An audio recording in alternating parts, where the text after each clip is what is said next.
just made it home. Thanks to that free Centerpoint pickup and drop off procedure. So happy that exists. And tomorrow I get to pick a car for Z-Trip. Oh my goodness, I get to pick a car for Z-Trip tomorrow. Okay, so State of the Union address tonight.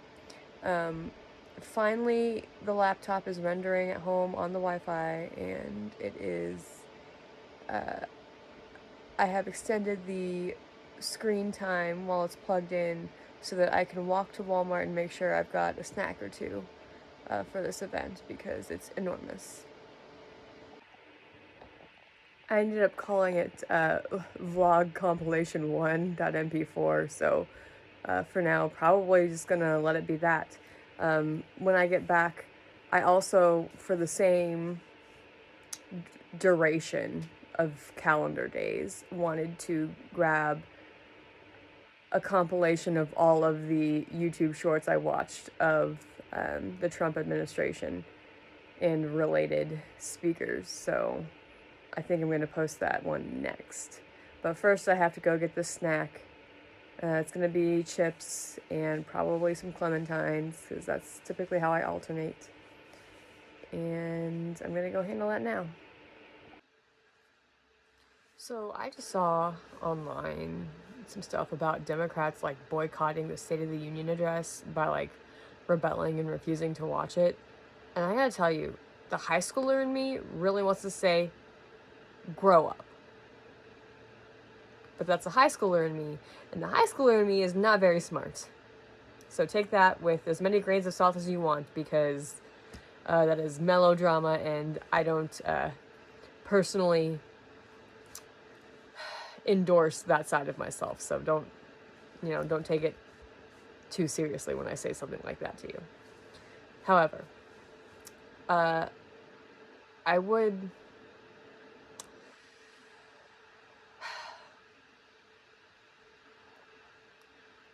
like to just explore really quickly about all of the personal liberties that our Constitution guarantees us, whose guarantee is only valid because of the work that people like President Trump do to secure our borders from terrorists. Because once the terrorists arrive, those rights go away. They don't matter. They're null and void. We don't have a safe environment to debate which demographics and individuals are the edge cases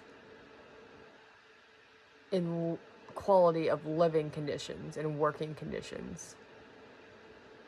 We don't have the luxury of those platforms without harsh border governance. Because without harsh border governance, someone else gets ahead. Just throwing that out there. So the president that you're ridiculing and boycotting, you want to thank him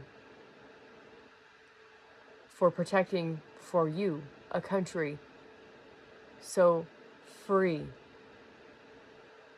in speech, expression, and in assembling.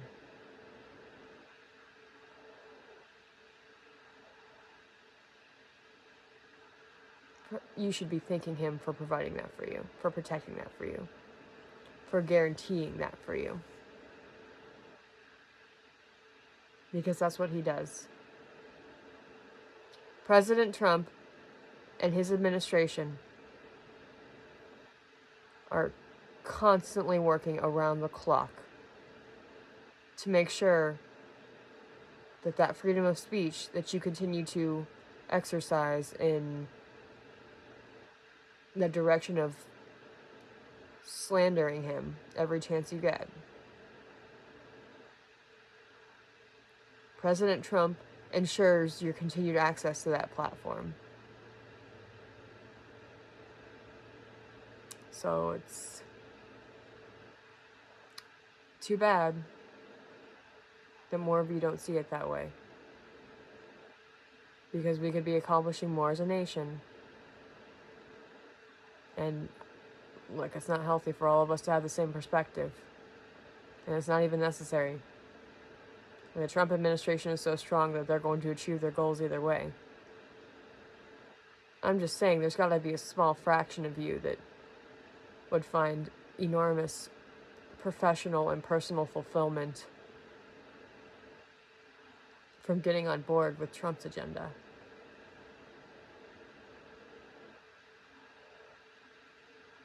Just saying. And, you know, I was at work earlier at Bees, and I was in the kitchen, and I don't remember which cabinet member they were talking about. I don't think I even caught the name, and I don't remember the department, but the secretary of someone or other, apparently, according to this coworker who, I don't even know his name, he's back of house, I'm front of house. I've barely got front of house names in my head. Back of house is a whole nother animal. Anyway, this person said something about this United States Secretary of insert department here. Instead of working, he was on a government-funded jet, flying him and his family and his buddies or something like that over to the Olympics because they thought it'd be a great use of their time to be partying and drinking beer in the back room with their buddies at this hockey game or whatever. And I'm thinking to myself, this is a person who does not understand what it takes to represent the strongest nation on the planet. Because what makes America strong is not just the government. It is also the corporations, the media, and largely the entertainment sector. And that includes sports. Sports are a huge deal. They're an enormous part of our culture. Enormous. The world of sports is so complicated. And it motivates so many fans. And is an incredible way to bring people together who otherwise might not know what they have in common. It is so much fun. And it is such a beautiful example of no matter how tough times get, you still have those athletes giving their all to the purity of the game, right? And they're on camera. You just see one game that they play that tells you nothing of the years and hours and years and hours of the muscle memory and getting fit in the gym and just practice on practice on practice on practice. And it's not just physical, it's emotional too, because they have to bond with team members and they have to learn to read each other's signals and they have to memorize plays and they have to trust their team members to be there when they send the ball back and forth. They have to trust their team members. They got to be ready to look for a team member, find a team member, send the ball to the team member, and the team member's got to receive it and then make decisions about what he or she or they are going to do with it next. And all of those mechanics, with all the pressures of maybe the scholarships or the resumes or the accolades or the networking, all of those pressures are on these people while they are operating on camera, on ice, or on the field, or on the court, or whatever the case may be. And they are relentlessly working for their goal. And in the case of the Olympics, representing their country. Our country. That is not only a huge burden, but it is a huge privilege and a huge honor. They live for this. You know, Megyn Kelly was saying that you can see and feel these boys tearing up with national pride at the Pledge of Allegiance, at the national anthem, at the sight of their flag. And she was saying, yeah, they are taught to say these things. And sure, she knows more about these things. I'm going to have to agree with her. I'll take her word for it. I bet they are taught what to say on camera. I bet they are. But they're not taught what to feel. You can't facilitate national pride within someone who doesn't already naturally feel it. You can't fake a feeling. A feeling is a feeling. And they're doing more than acting when they're on screen. Because you can feel it. And if you can feel it, because they're feeling it, then it's not acting. Then it's genuine. So, enormous responsibility, and the rest of us, regardless of who's going after whose country or whose border in the world at a global scale, these teams still work tirelessly to perfect their craft and then give us an incredible performance on stage. They give us an incredible performance on stage. And for us as the viewers, as many of us as there are so many different reactions and perceptions as to how profound that is, or how beautiful it is that they won, or anything of that nature. And at the lightest, most casual case scenario, it might just brighten someone's day when all they usually see as they're scrolling across their phones are really negative headlines. Oh, look, Team USA won something. That's really nice. And isn't that beautiful?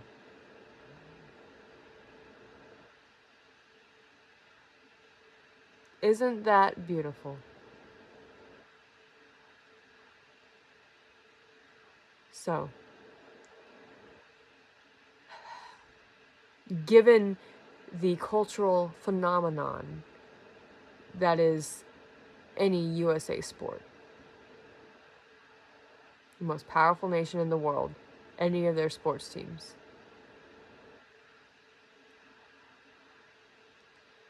it is a huge, in my opinion, it is an enormous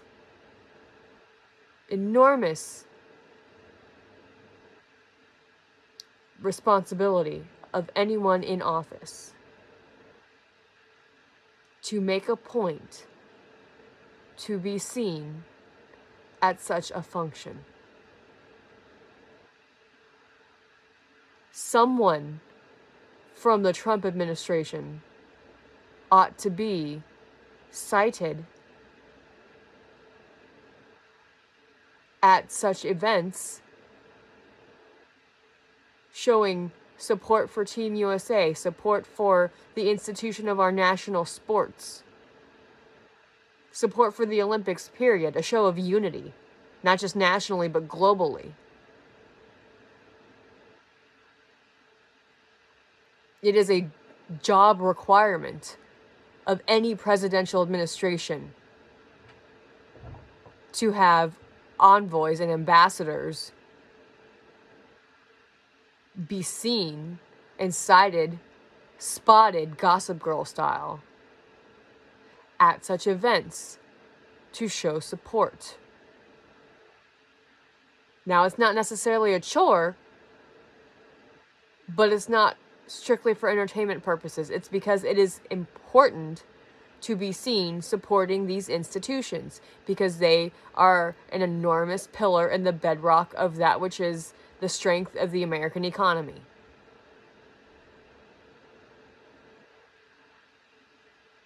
So having any of the Trump administration attend such an event is not a frivolous endeavor, and it is non-negotiable. And if you think otherwise, well, we'll continue protecting your freedom to think that way. But if you want to grow, maybe reconsider your definition of what American politicians are truly responsible for. Maybe reconsider what is actually in their job description. Because our athletes need not only to feel welcome and celebrated when they win, but also supported in the process while they're playing, before the results are determined. And the country and the globe at large need to see a show of unity between our politicians and our athletes, between our politicians and our entertainers, between our entertainers and our athletes.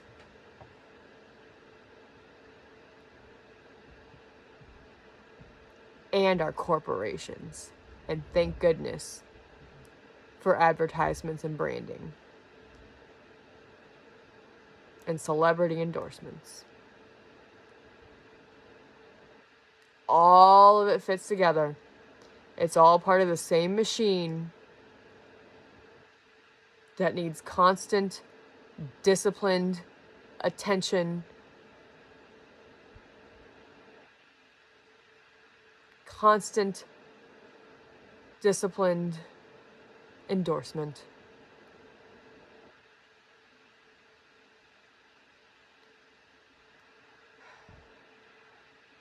And that is the most effective way to make sure it persists, is taking advantage of every possible opportunity to show mutual advocation in unity.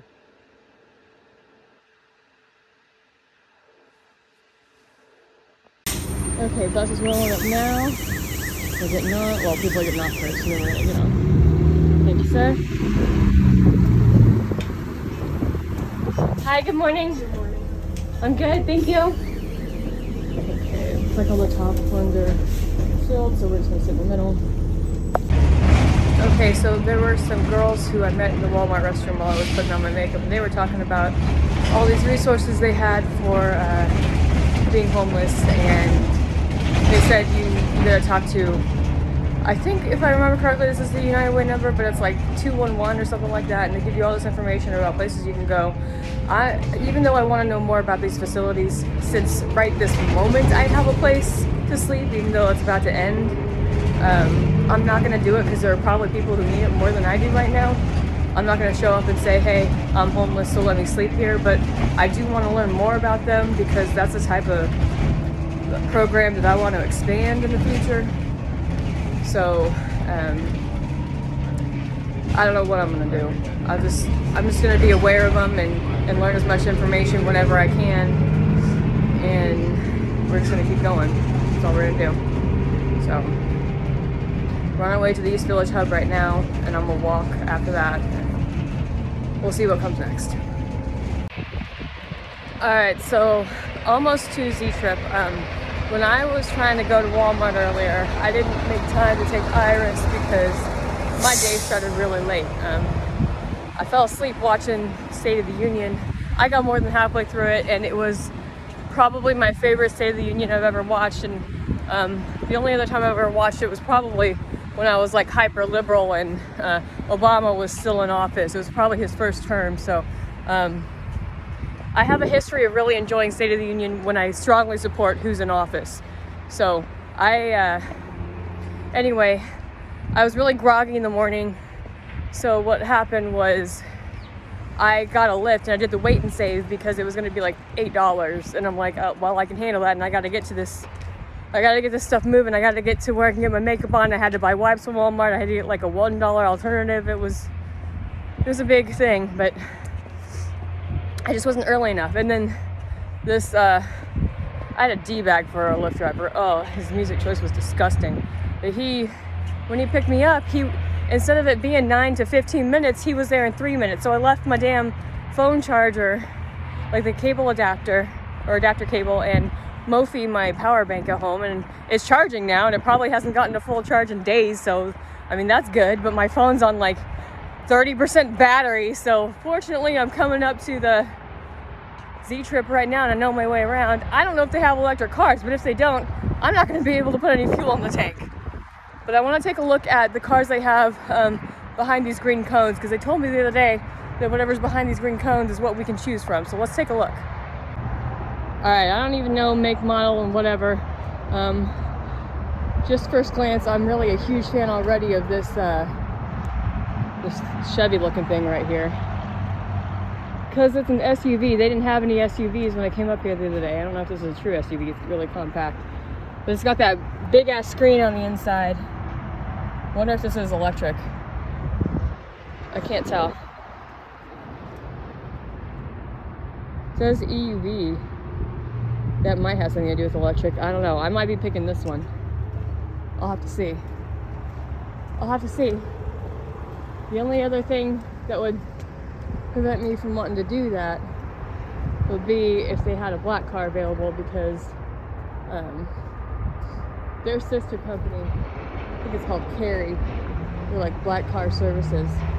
They said they would outsource some of their rides to me, like in the late night, early morning realm, and it would change what kind of rides I could pick up if I had like a black car. Well, I don't think that dark gray, as pretty as that color is, I don't think that counts. So I'm gonna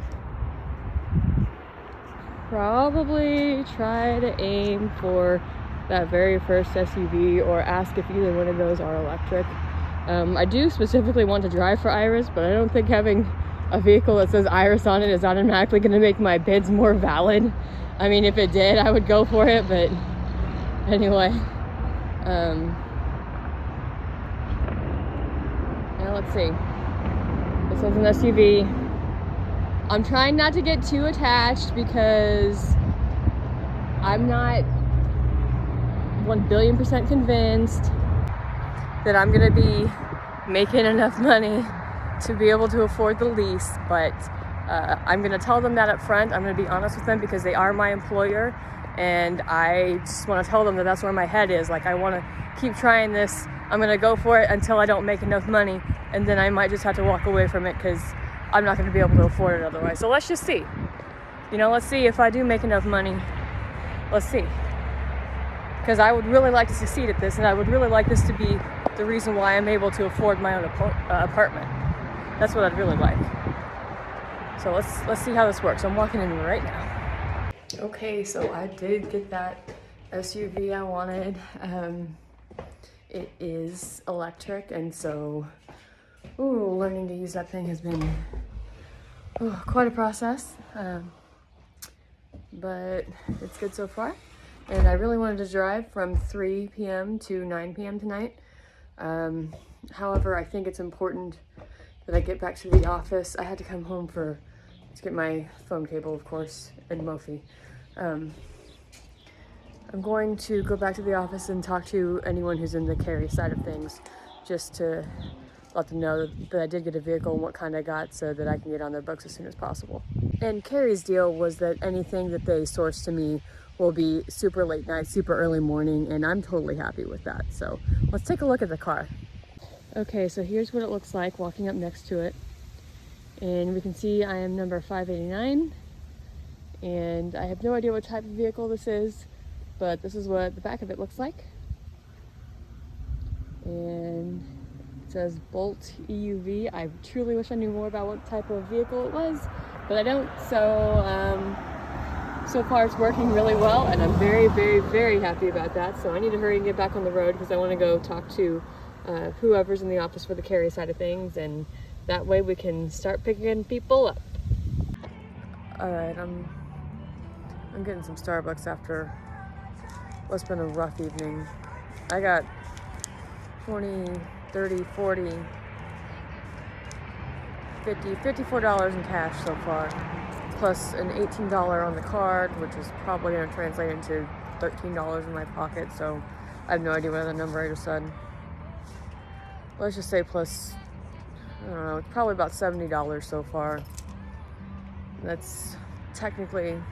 would technically cover, no, it's got to be 80 plus 20 for the, whatever. That doesn't even make my goal. And the reason I'm bringing this up is because I spent way too much time on these $10 rides, giving people return rides from where they're going. I can't be like that. I cannot take return rides.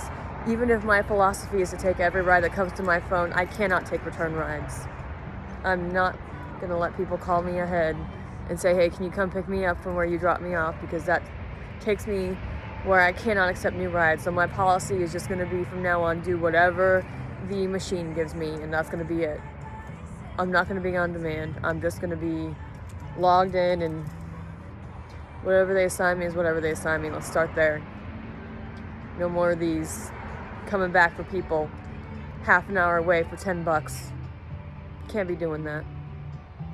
I'm in the Starbucks right now. It's 41st Lane. I used to come here all the time, a long time ago when I was a little bit more of a spoiled brat. Like to drive all around the city using someone else's vehicle. Didn't have any financial responsibility, so I was able to get away with that. Anyway, I was thinking to myself before I started all this, I really wanted to be listening to what people had to say. Like, I wanted people to feel welcome in my presence and all that stuff, but I'm providing a service, right? I'm providing a service, and that service is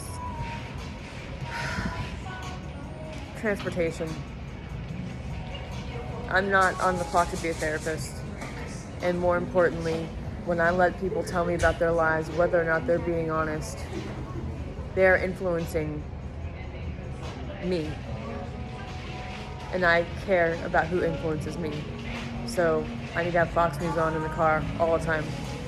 All the time, doesn't matter which service I'm driving for. Fox News, always where I can hear it, because I gotta choose my influences.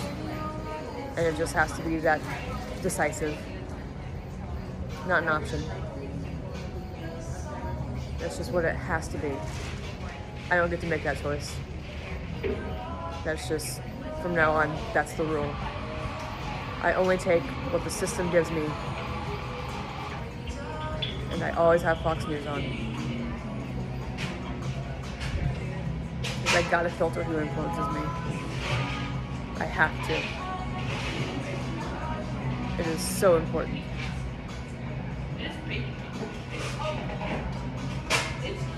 That's what it's gonna have to be. I have to have more intentionality in the voices I allow to mold my perception of our world.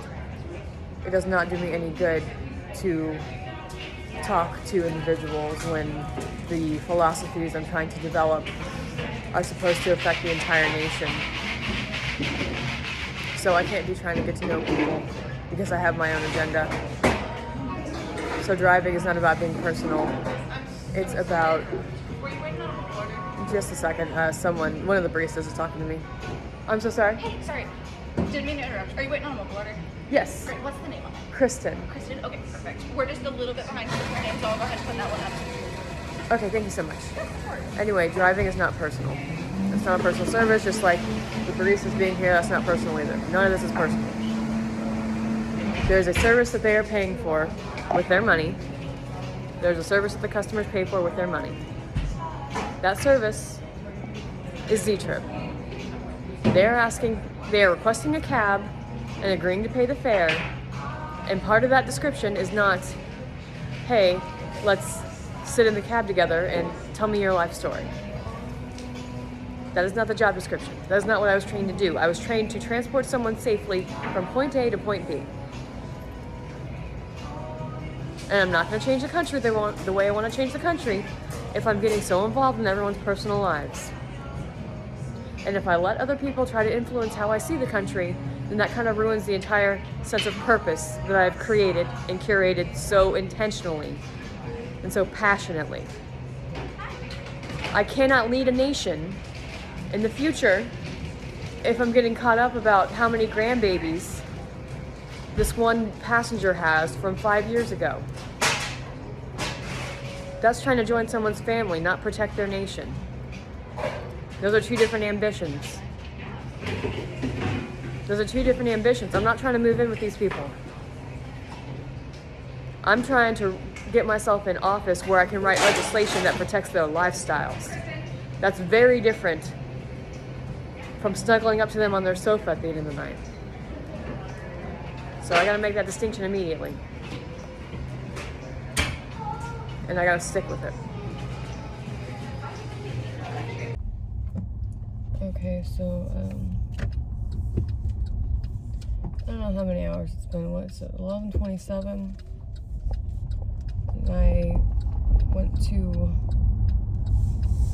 So I technically started at like 3:30, and around 9-ish, I went to.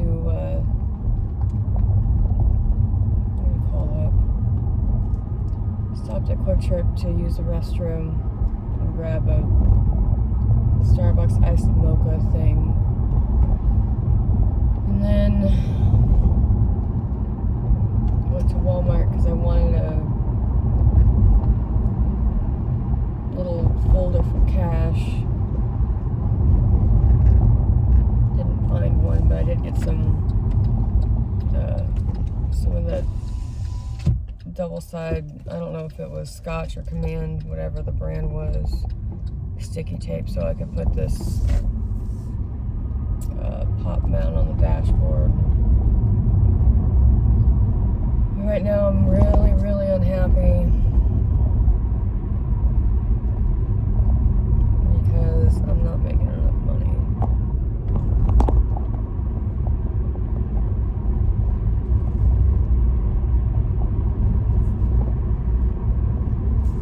I'm not making enough money to be able to afford this. Like right now I've probably spent $10 of the cash I made tonight, and I'm carrying somewhere around $90 with me, and it's 11:30, 3:30. What is 11 minus 3? Like 8. It's been 8 hours, basically. I made $100 in 8 hours.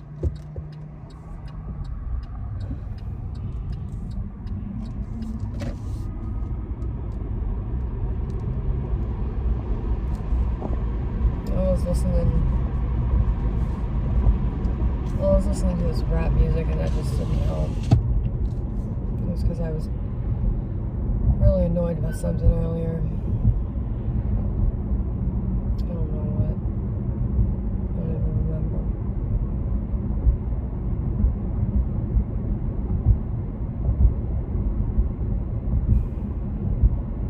But it didn't link me up with people who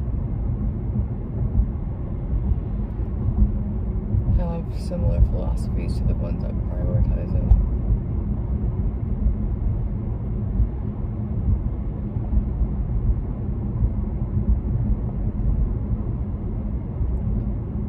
History of leaning into female rap whenever I'm really, really devastated or scared about money.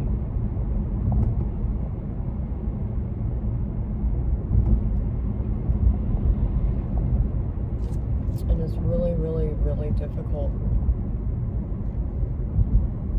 not to do that. It is enormously difficult not to do that.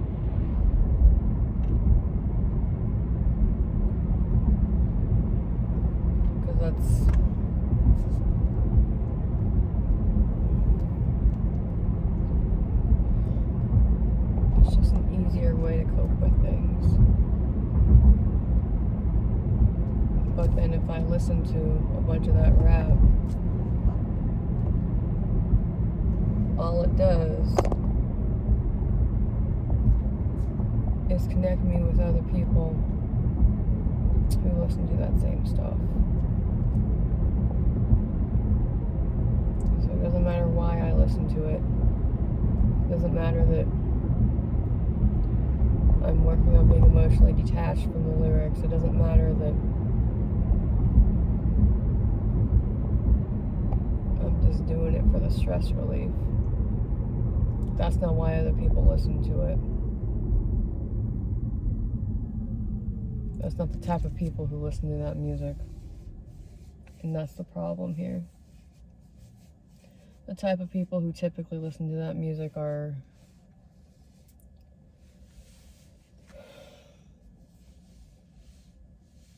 they're not usually good people. They're usually really, really street and really, really aggressive. And so if I'm listening to that, then that links me up with those types of people. And I can't get away with that when I'm relying on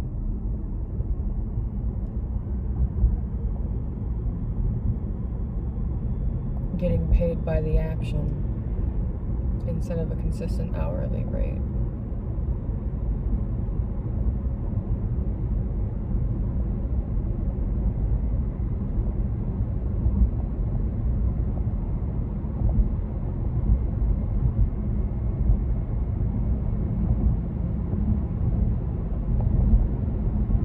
So I just have to have a steady stream of politics then. And it's not that that bothers me, it's just painful.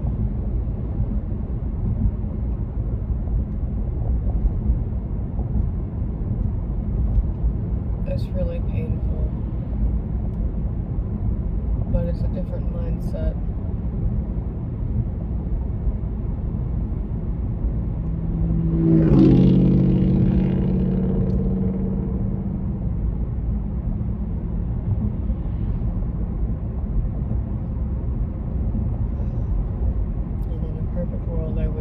To just spend all day while I'm driving listening to female rap, but that's if my only standard is just showing up and driving and sustaining myself financially, but I guess that is inadequate if I want to be reaching my full potential.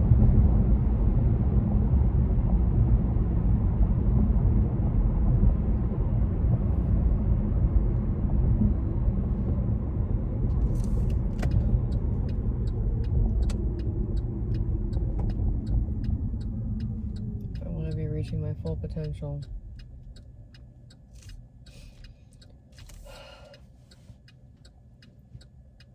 It'd probably be all politics all day long. And then, again, it's not like that's anything that bothers me, because it's not. But coming from a place of just remembering how much I love female rap is really painful.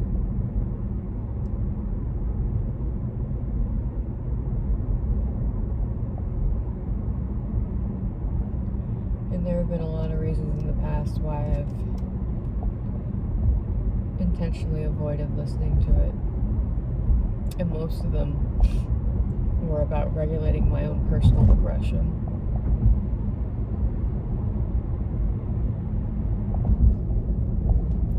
But now I've got to think about what influences me and the world around me and my experience. And it's not just about who I listen to. It's about who else listens to who I listen to. So I inherently adopt all of those influences, not just the primary source, but also their followers.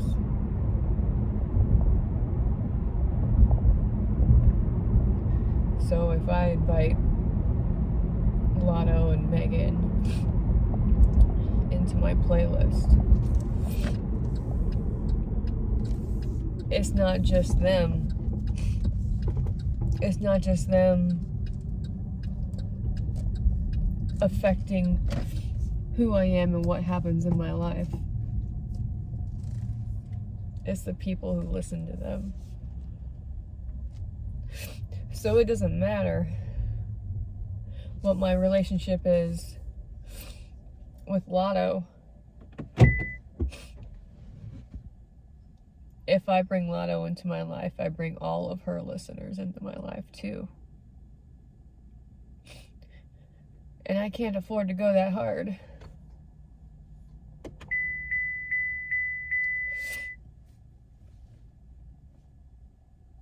Because they're tougher than me. Right? They're tougher than me, they're stronger than me, they're meaner than me. The fans. I mean, probably the rappers too, but definitely the fans.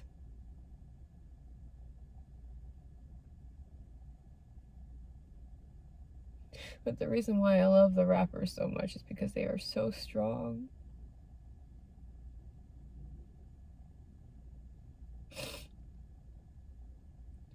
And I'm always going to admire that so much.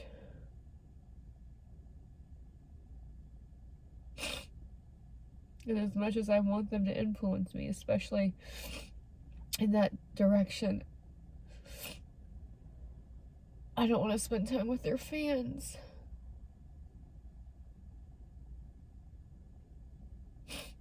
Because that's just adding unnecessary obstacles to my goal of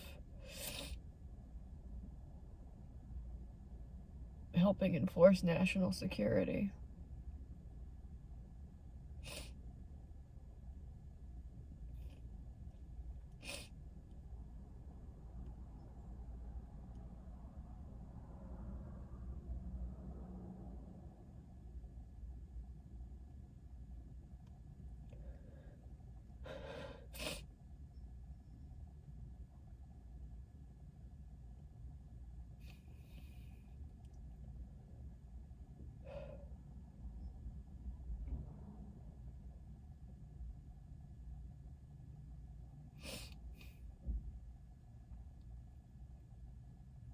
It's just, sorry, I'm having issues with my throat. It's just really sad.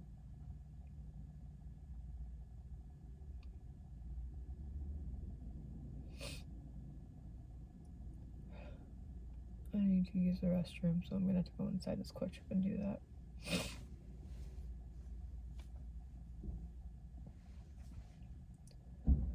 I wish I knew what the demand for these rides was in the Northland, but I kind of don't ever want to go back there.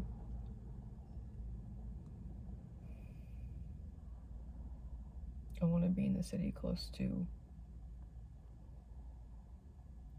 where I can recharge the car. I guess I might go do that next.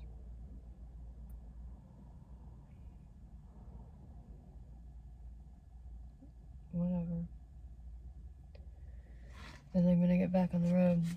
So let's see, we got 20, 40, 60, 70, 80, 85, 86, 87, 88, 89, 90, 91, 92.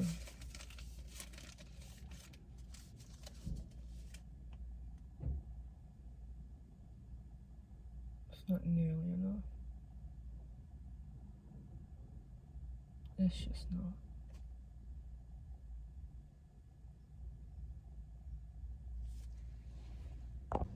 Okay. I have been doing so much crying. So I need to do what I can to compose myself. I am about to give this customer a ride. It looks like they're calling. I have made the decision to return my vehicle, and I am devastated because I really wanted this to work.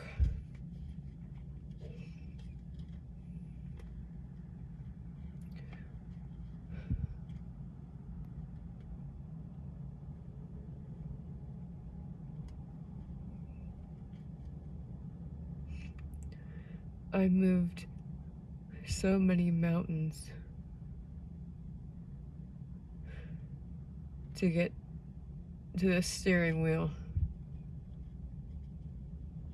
and to get this ID badge on my neck.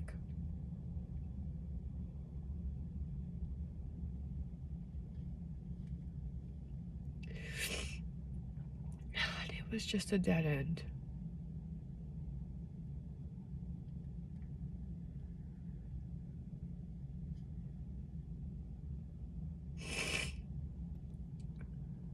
It was another dead end.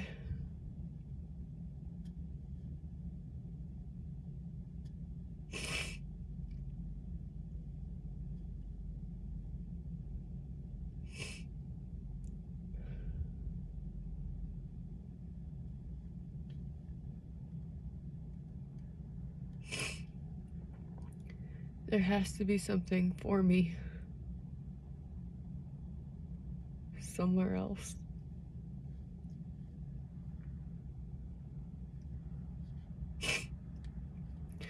It's just another situation where I love the job description and the role so much,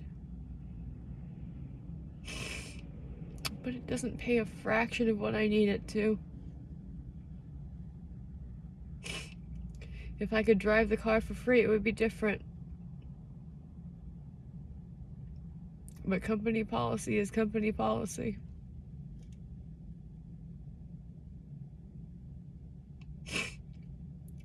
And I can't ask them to make an exception for me.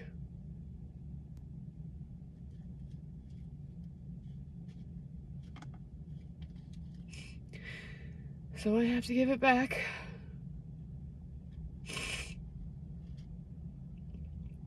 And we're back to nothing. And by nothing, I mean no prospects yet. I don't know how to talk my way there. I don't know how to pray my way there. I don't know how to scream my way there. I don't know how to get there. Because there's nowhere I can work so far that has paid me enough to survive. Everything is too variable. I just need to set 40 hours. I just need full-time work with consistent pay.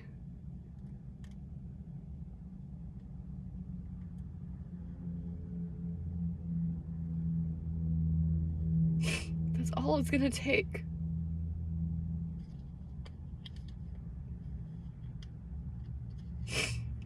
Just guaranteed 40 hours a week. Fixed rate. That's all it has to be. And I can plan around that.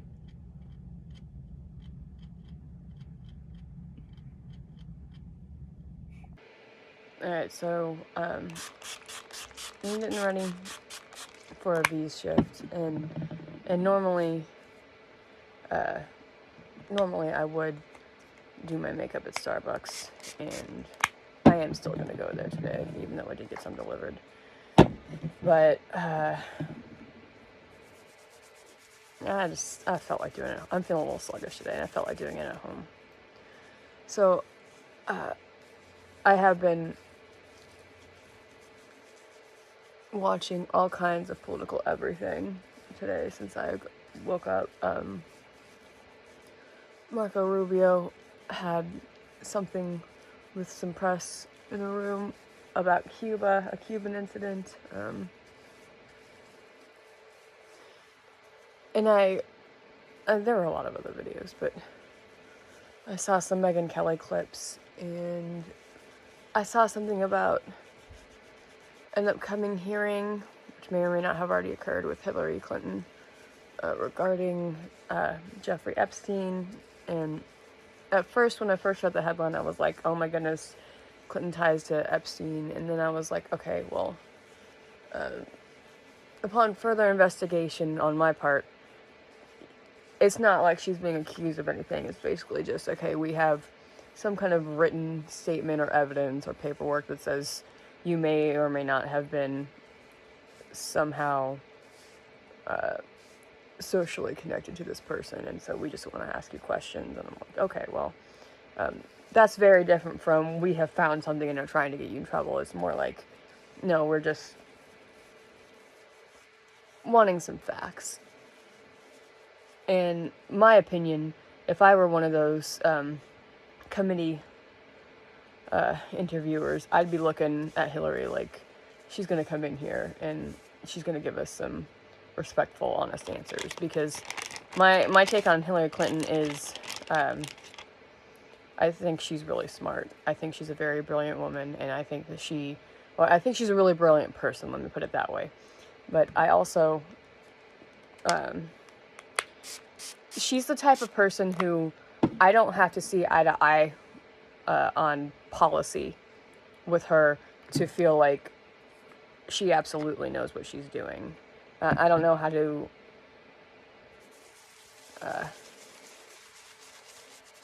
I don't know how to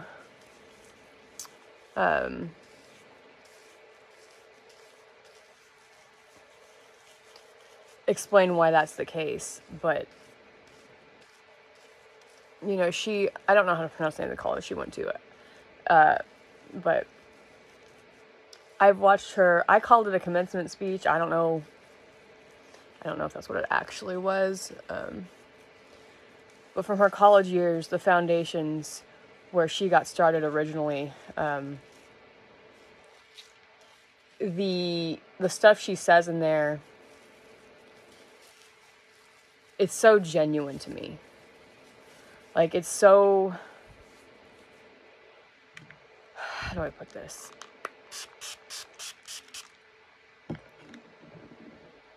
It's so future, what can we build oriented. And that's really important to me. Like, she's very, she has a very, at least in that age in her life, she was very progressive. She was very much starry-eyed, not in the possibilities of how lucky we can get are endless, but not in that kind of mindset, but in the mindset that's like the possibilities of what we can achieve together are limitless. So the achievement possibilities, not the what can we daydream about and what can someone hand us, but what can we work for, those possibilities. And I think that distinction is enormously important, because at no point was she ever asking the government or the people to hand her anything. She was basically like, you know, what can we make happen for ourselves? And so she may not share Trump's priorities, but she certainly is someone who takes decisive action. And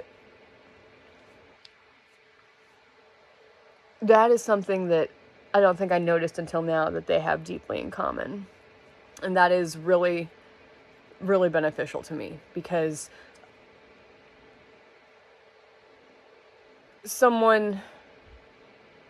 I think it's really important to have people circling the Oval Office who are willing to take decisive action in defense of the country. Now, I do think that this is where we diverge, and probably the only place where we diverge, is where those actions should be directed and concentrated.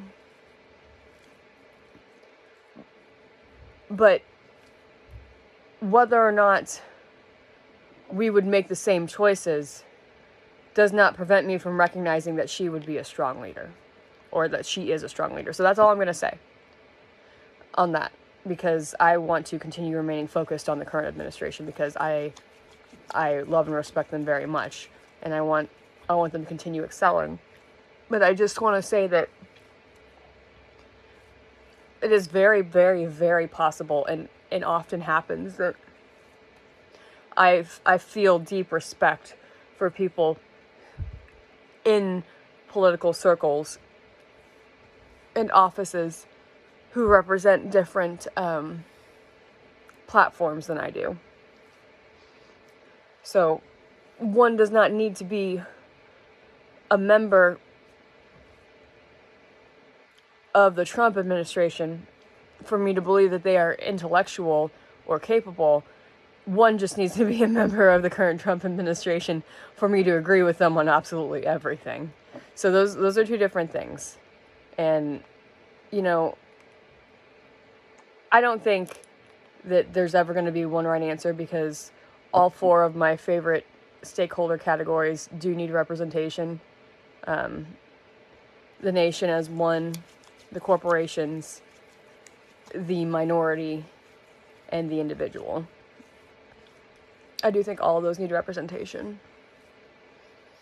And again, in a perfect world, Republicans would be showing up to Congress with ideas and propositions that benefit their two demographics, the nation as one on a global scale, and the corporations. And the Democrats would be showing up to represent the interests of their stakeholders, the minorities and the individuals. But, you know, I have the rest of my life to do my best to try to push us in that direction. So, oh my goodness, I cannot remember what else I was going to comment on.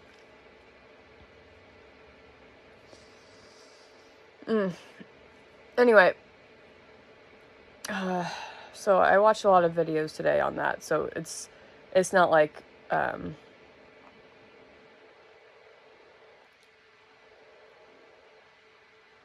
my head's been anywhere else today. I did want to do some more minimizing before I started getting ready for work, but that didn't happen because I was watching too many videos.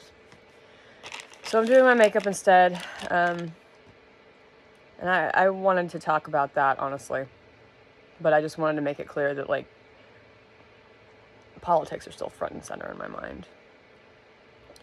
But anyway, on minimizing, I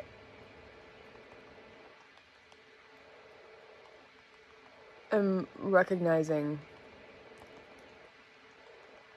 how much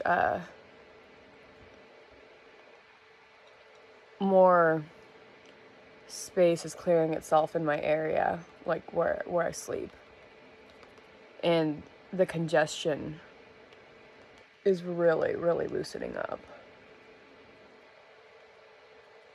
Now, as for pace, I am lagging a little bit, but I expect that process to be speeding up soon, because the more I get rid of, the faster I get at getting rid of things. And now that I have recognized that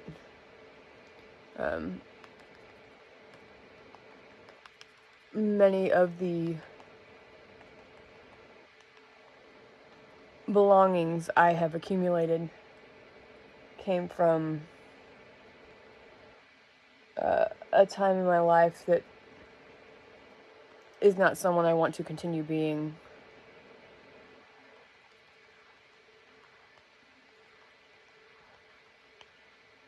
I'm truly not sad about giving those things to other people anymore, because they're just luxury items that are indulgence oriented.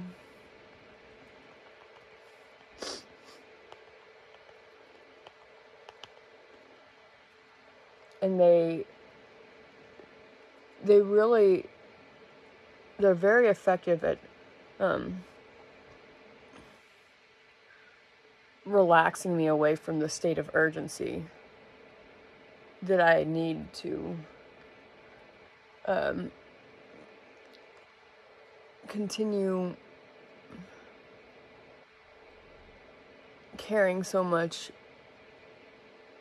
about our political status.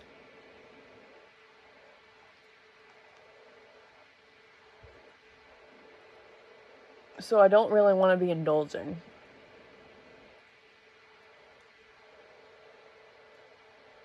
Because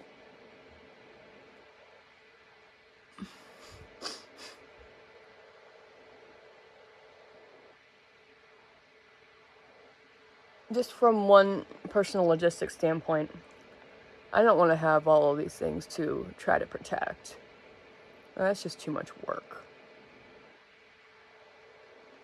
Especially my current environment. So I'm just leaning into this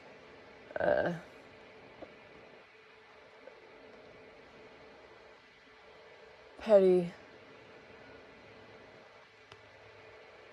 situation I've got myself in. And I'm just gonna take advantage of this moment to get rid of my things. And, you know, there's a possibility that I could have kept some more of those books, and I could have kept some more of those clothes, and eventually the situation would have worked itself out. But even if it had, I would not have been reaching my full potential. And notably, even with the minor amounts of stuff I've gotten rid of, seemingly, my clarity about what is necessary for my life is absolutely increasing very, very rapidly. And also, my ability to focus on what's most important to me is already also rapidly increasing.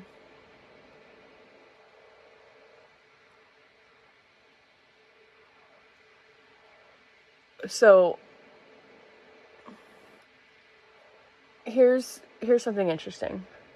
I'm not advocating laziness or coasting, but I would like to look at what that looks like today. I'd like to examine what that looks like today versus what that has looked like in the past. Because in the past, it's just been lay in bed, eat candy, sleep all day, not get out of bed until I absolutely have to, because I'm expected to be at work, and then be miserable all the way there, be miserable there, and be miserable going home about whatever. Like, that's not where I am at all. Today, I did have the desire to do more decluttering, and I mean, I did like a very tiny amount. I made an effort, and that came much more naturally than it would have in the past. And I certainly did some last night, right? So it's not like I'm completely slacking here, but it's just, I'm really in it for the dopamine of the big sweeping progress. And I haven't gotten any of that yet today, so it's on my mind. But I did a ton of work yesterday. I went through some boxes, and I'm taking a closer look at what I can and cannot live with or without or whatever. And I can't even remember if I said this on camera, so if I'm repeating it, I'm sorry, but I'm in the habit of narrating to myself all the time. So I'm just gonna say this, and if it's already in there, then oh well, hearing it twice. I have inherited from my younger self a ton of stuff that represented the lifestyle of a girl who was living on unlimited funds in someone else's name. And they weren't truly unlimited, but they were within a certain financial class. So that's how I spent money. And some of it, admittedly, was my own money. And some of it was not. And when it stopped being my own money, then it was someone else's money. So it was both. I was already in the habit of spending way too much of the money I made myself. And then I stopped making my own money, inherited some money, and the spending habit never got broken. And there was never that sense of urgency to find more work immediately. Like, that was not the thing. That just wasn't where I was.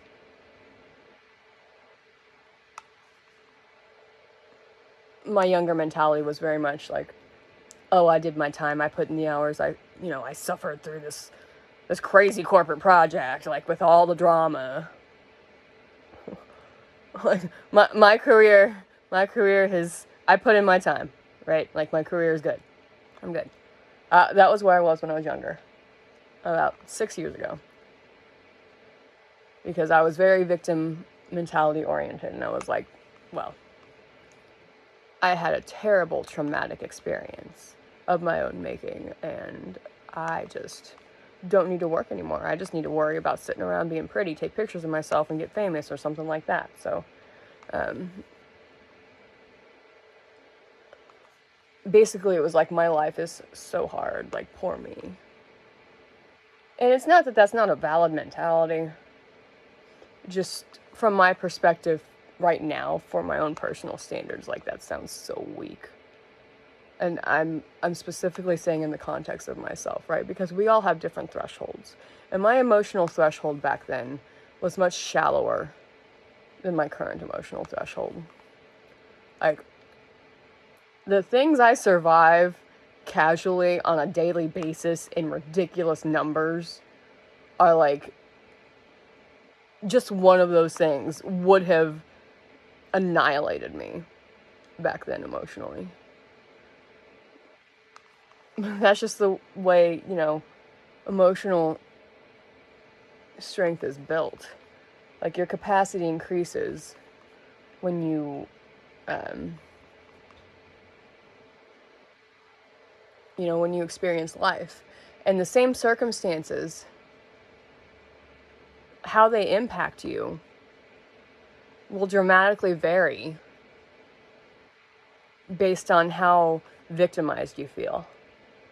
And if you see the world as everything is happening to you that is not good, and you're just a victim of circumstance, then literally the same occurrence is going to be so much more painful for you and so much more difficult to accept. So all of those belongings that represented the YouTube-friendly aesthetic that I wanted. It wasn't called aesthetic back then. That was before we used that word in social media. We didn't use that word at all. It was just people advocating for minimalism in their YouTuber lifestyles. And I was really heavily watching Jenny Mustard and her husband. I was really heavily watching Lavender, right? And I was really heavily watching... well, obviously Claire Marshall, but that's not who I was thinking of. Oh my goodness, I'm blanking. Australian lifestyle vlogger, love her so much. Michelle B. Sorry. Oh my goodness, love Michelle B. Wow. Okay, anyway. And then there were other people I was heavily watching too. Because of Claire Marshall, I was watching, I think her stylist name is Anna Lee. And then there was another hairstylist, Kaylee Melissa. And not everyone in that list necessarily was advocating directly for minimalism. Like, some of them were. And others, it was unaddressed, but it was in the visuals of their living spaces. It was their decorational preference. So here's how Claire Marshall... Here's how I viewed her stuff. I've never once heard her speak about minimalism. And I think if I had to place myself on a spectrum of what materialism represents to me, it would probably be most similar to hers, even though I love all of the philosophies. Because for her, it's like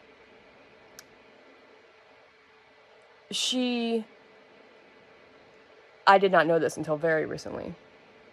She was apparently a makeup artist, and it shows. Like, she's so talented. Like, as soon as I heard that, I was like, oh, wow. Okay, did not know that, but that makes perfect sense. And so when in retrospect, the styles that she would show. She'd be like, my shoe collection, or my boot collection, or my makeup collection, or stuff like that. Yes, she had a lot of those things, but they were highly organized, and they were her career path. Like, she is a fashion and makeup, a fashion style icon. Like, that was her passion. And she's very introspective and very much into sharing those introspections with other people. And just her home decor, though, was not busy. You know, she didn't have the clutter that I have or am downsizing from. She didn't have all that. She's the type of person, if I'm assuming correctly, and I hope I am, she seems to be the type of person who, although she has the money to purchase any furniture that she wants, she's very mindful of keeping it minimal. So I may not know how frequently she updates her home decor, but she certainly does keep it minimal.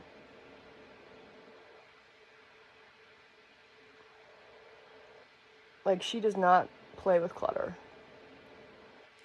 And so she may not have been speaking to the audience directly about clutter or decluttering or minimalism, but that is certainly an accurate representation of her lifestyle.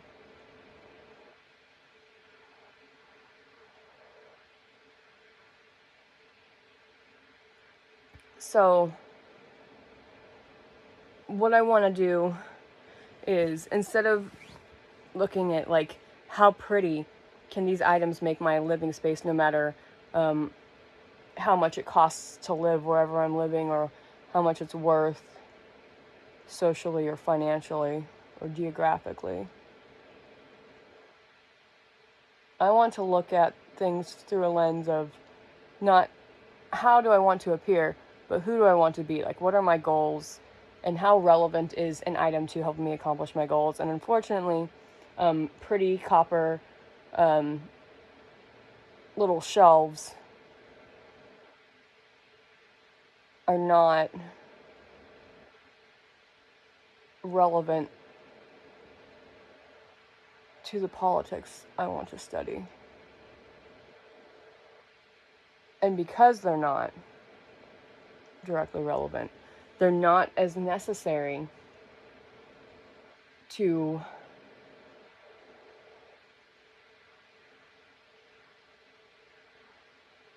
own. They're not as relevant to my future of who I'm becoming as my books on foreign policy are. And it's not that they are doing anything to detract from that necessarily, although they may be, just by nature of demanding my attention on occasion. And they certainly do nothing to further the goal when other things that I own do. And so if I only have a certain attention and physical space budget, then a point of reference is how important it is to do my best to make sure I keep those books I've purchased. Not the astrology ones, but the foreign policy ones. And like, that's something I would really have to debate with myself on. And that would be like a last resort to get rid of them, like a very last resort. It'd have to be like survival necessity.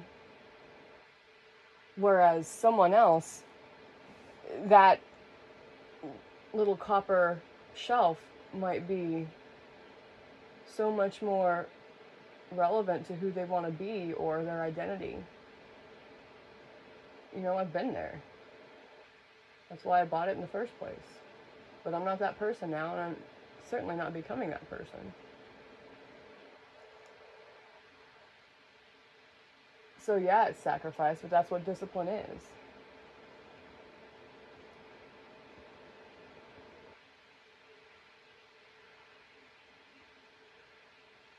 So not only can I afford to give it to someone else,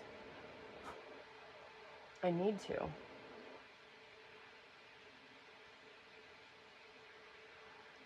For clarity of purpose, for clarity of focus, for many, many reasons.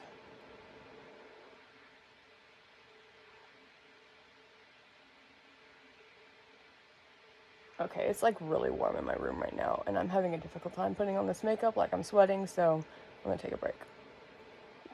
Okay, it's literally like 5 billion degrees in here. I mean, not really, but it's warm in here because I have these 2 space heaters that are pretty consistently on during the day because it's like midwinter. And today, right now, it's like 69, 70 degrees, so that's why it's so warm in here, even though I'm in the basement. So anyway, I just got 2 books in the mail. I ordered these from World of Books second sale on eBay, which is where I buy the vast majority of my books if I get physical copies. So I think this is mirrored, so it's going to show up mirrored, and I don't care because I prefer this angle of my face. So we're just going to operate like this, sorry. But we have Ivanka Trump, Women Who Work. What does it say? It says, Rewriting the Rules for Success. And we have Marco Rubio, American Dreams, Restoring Economic Opportunity for Everyone. And so I love doing this. I love opening to just anywhere in the book randomly when I first receive one and just seeing what I read, because that helps introduce me to the style of the narrative and the purpose of the book. So I really loved what I opened to in Ivanka's book. Oh my goodness. So it's page 111. It says, looks like the section we're in is Stake Your Claim. Whether building and managing a world-class team, negotiating like a pro, staging a graceful entrance or exit from an organization, you are a woman who works and has worked hard to stake a claim in your industry, company, and career. With your leadership experience, negotiating know-how, and professional priorities in place, it's time to reach for the next opportunity, whatever that means to you. Architecting a life you love, a full, multi-dimensional life, means prioritizing your passions and interests, family and relationships, health and well-being, alongside work that inspires you. Know your ask, know your worth, know your value. Know that the only way to become the best version of yourself is to honor your many facets and dedicate your life to what you've determined matters. Now that you've achieved the level of success required to stake your claim, it may be time to redefine success as you know it, by working smarter, not harder. And the section was called, You Are a Woman Who Works, at Staking Your Claim. And she included a quote right here from Estee Lauder. I didn't get there by wishing for it, or hoping for it, or dreaming about it. I got there by working for it. And I thought that was an incredible introduction to the nature of this book. And look at this picture on the back. Oh my goodness.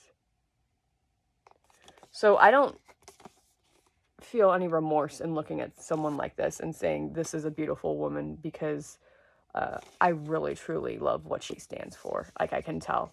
Obviously, that's the only piece of the book I've read so far, but after that and seeing her speak at the podium next to her father in one instance, I immediately recognized, wow, I can feel that I absolutely respect everything this person is about.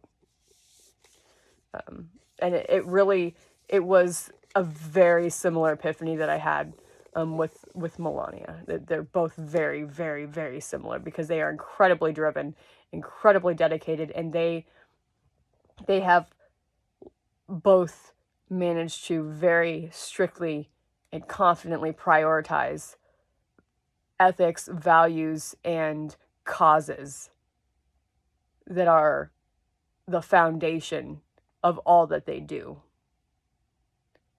And they are very classy and professional about it. And they are very, very graceful and gracious and honest and transparent about what's important to them. And they make no apologies for whatever perceived advantages they may or may not have in their lives. They are saying we are goal-oriented, and they are pursuing it regardless of their background. So someone who does that coming from low income, you're saying, or one could say, they are trying to achieve this despite the odds. And those odds are, well, if you don't start with money, how are you going to achieve anything? And from their perspective, they may very well be facing a battle that looks more like socially.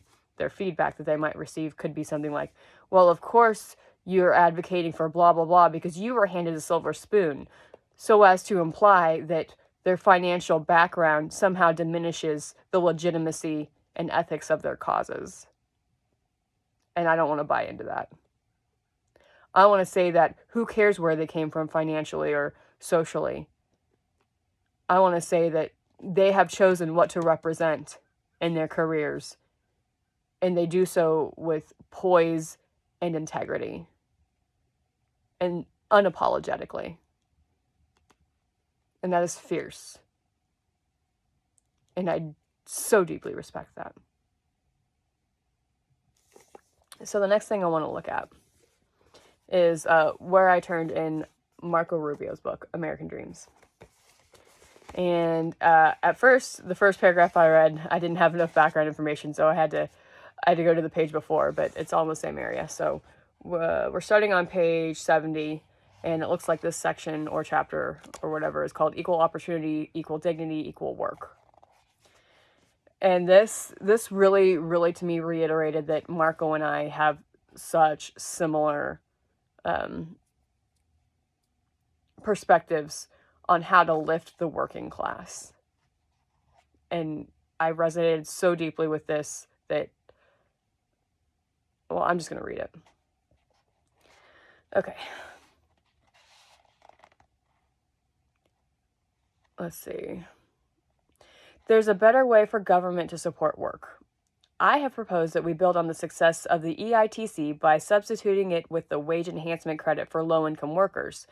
Under my plan, workers making less than $20,000 would receive a monthly 30% credit from the government.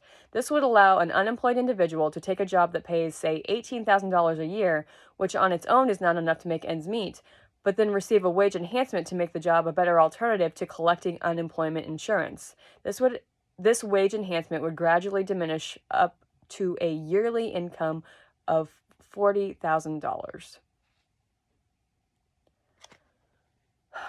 Okay, so I don't know the specifics. I don't know what the EITC is, and I don't know what all the policy he's referencing is, and I'm not educated in that yet.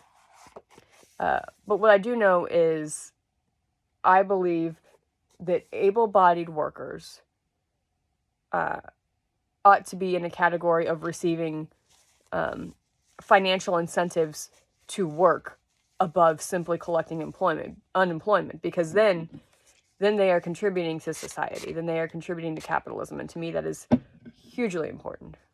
Like, that is the goal. So I would much rather give people the necessary resources to succeed on their own merits rather than just a financial handout, no matter how insignificant that piece of income may sound numerically to some people. It's still just free money, and I think that people ought to earn their money. And I don't know how much more clearly I can state that.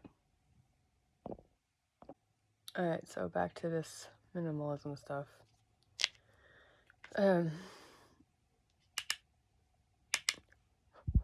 So like I was saying earlier,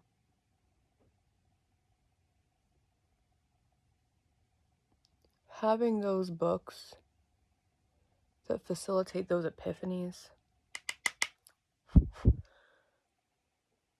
does so much more to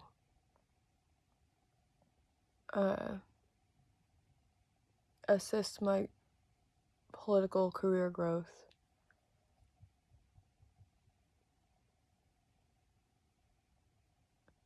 By expanding my perspectives, helping me recognize whose perspectives are already so similar to my own,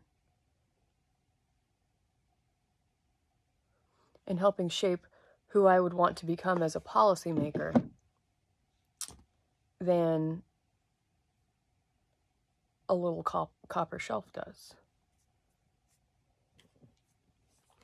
This is funny. Are these two very gorgeous people in politics? Absolutely. They are both incredibly photogenic and stylish and poised. But that's not what makes them relevant to my curriculum. That's not what shapes who I am. Knowing that I think that these two people are very pretty does not shape or influence my political ideologies and philosophies. Their personal narratives of their own perspectives and ideas are what influence me to be more like who I want to be.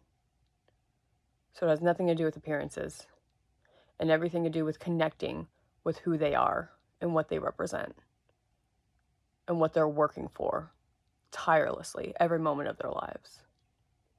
Passionately. It's contagious, and that's precisely the type of influence I want in my life. So I can say all of this about these people who have been so dedicated that they have shared their narratives with all of us. I'm not going to get that same profound insight from a pretty copper shelf that would be far more poignant in someone else's bedroom than in my own. So in the same way that these two and many, many, many other political figures have put things into this world that have so deeply impacted who I am, I can absolutely afford to give away the vast majority of my material goods, especially the ones that only exist for the purpose of looking pretty in a corner. Even if I do use it occasionally, it is just for indulgence purposes. They're not things that I absolutely need. They're things that I desperately wanted at one point because they represented who I was. And today, I'm not aiming to be a girl who lives on someone else's dime and indulges in the cutest things she can find at Urban Outfitters. Today I am a girl who wants to grow up to be one of these people. More like them. I want to be someone who is so much like them that we consistently, on a daily basis, as we work together, influence one another in the most profound of ways. So it's okay to let go of pretty things. Because I'm looking to streamline and minimize my influences to make them as intentional as possible.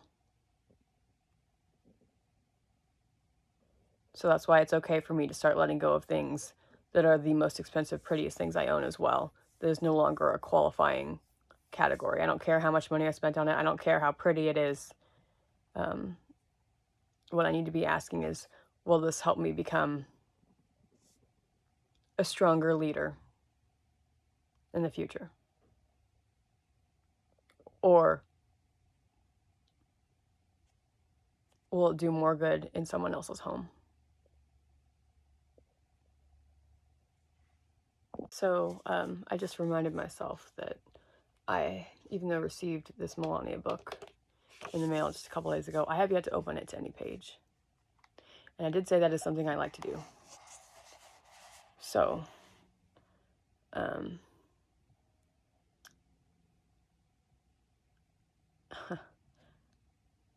want to open it to something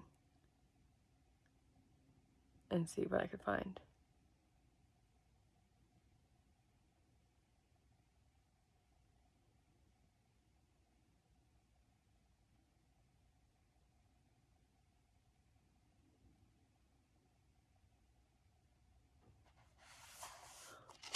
Oh my goodness.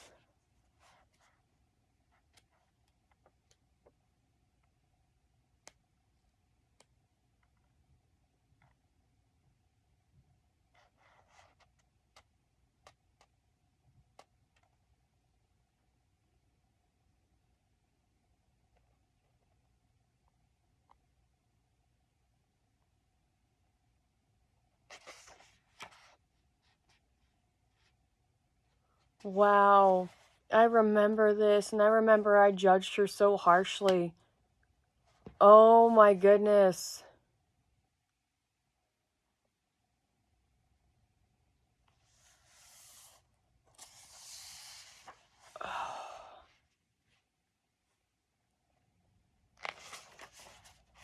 Oh, I do need to get ready. But I feel like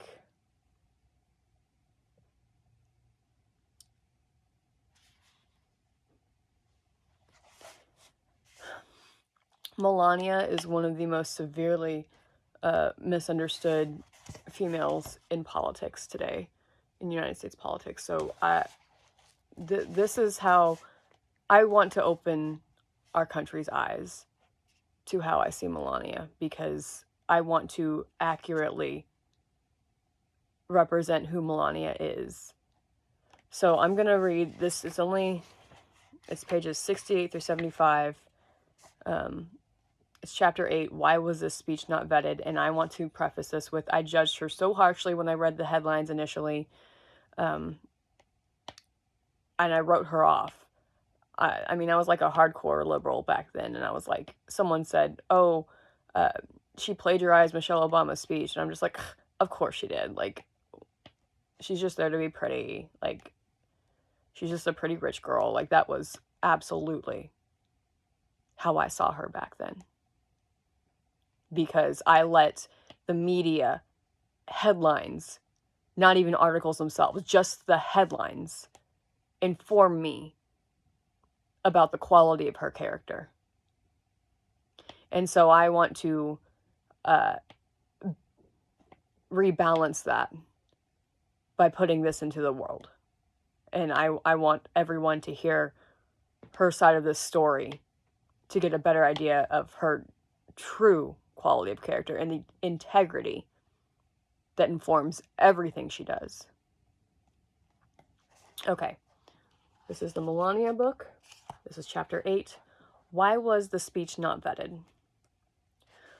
Upon Donald's announcement of his candidacy, the campaign quickly accelerated into high gear. He was traveling and speaking to vast groups of supporters practically every day, all across the country. By the end of 2015, the Republican presidential nomination appeared to be within reach, but the American voters had yet to decide. The journey ahead would not be easy, but we were prepared to face any challenges that came our way.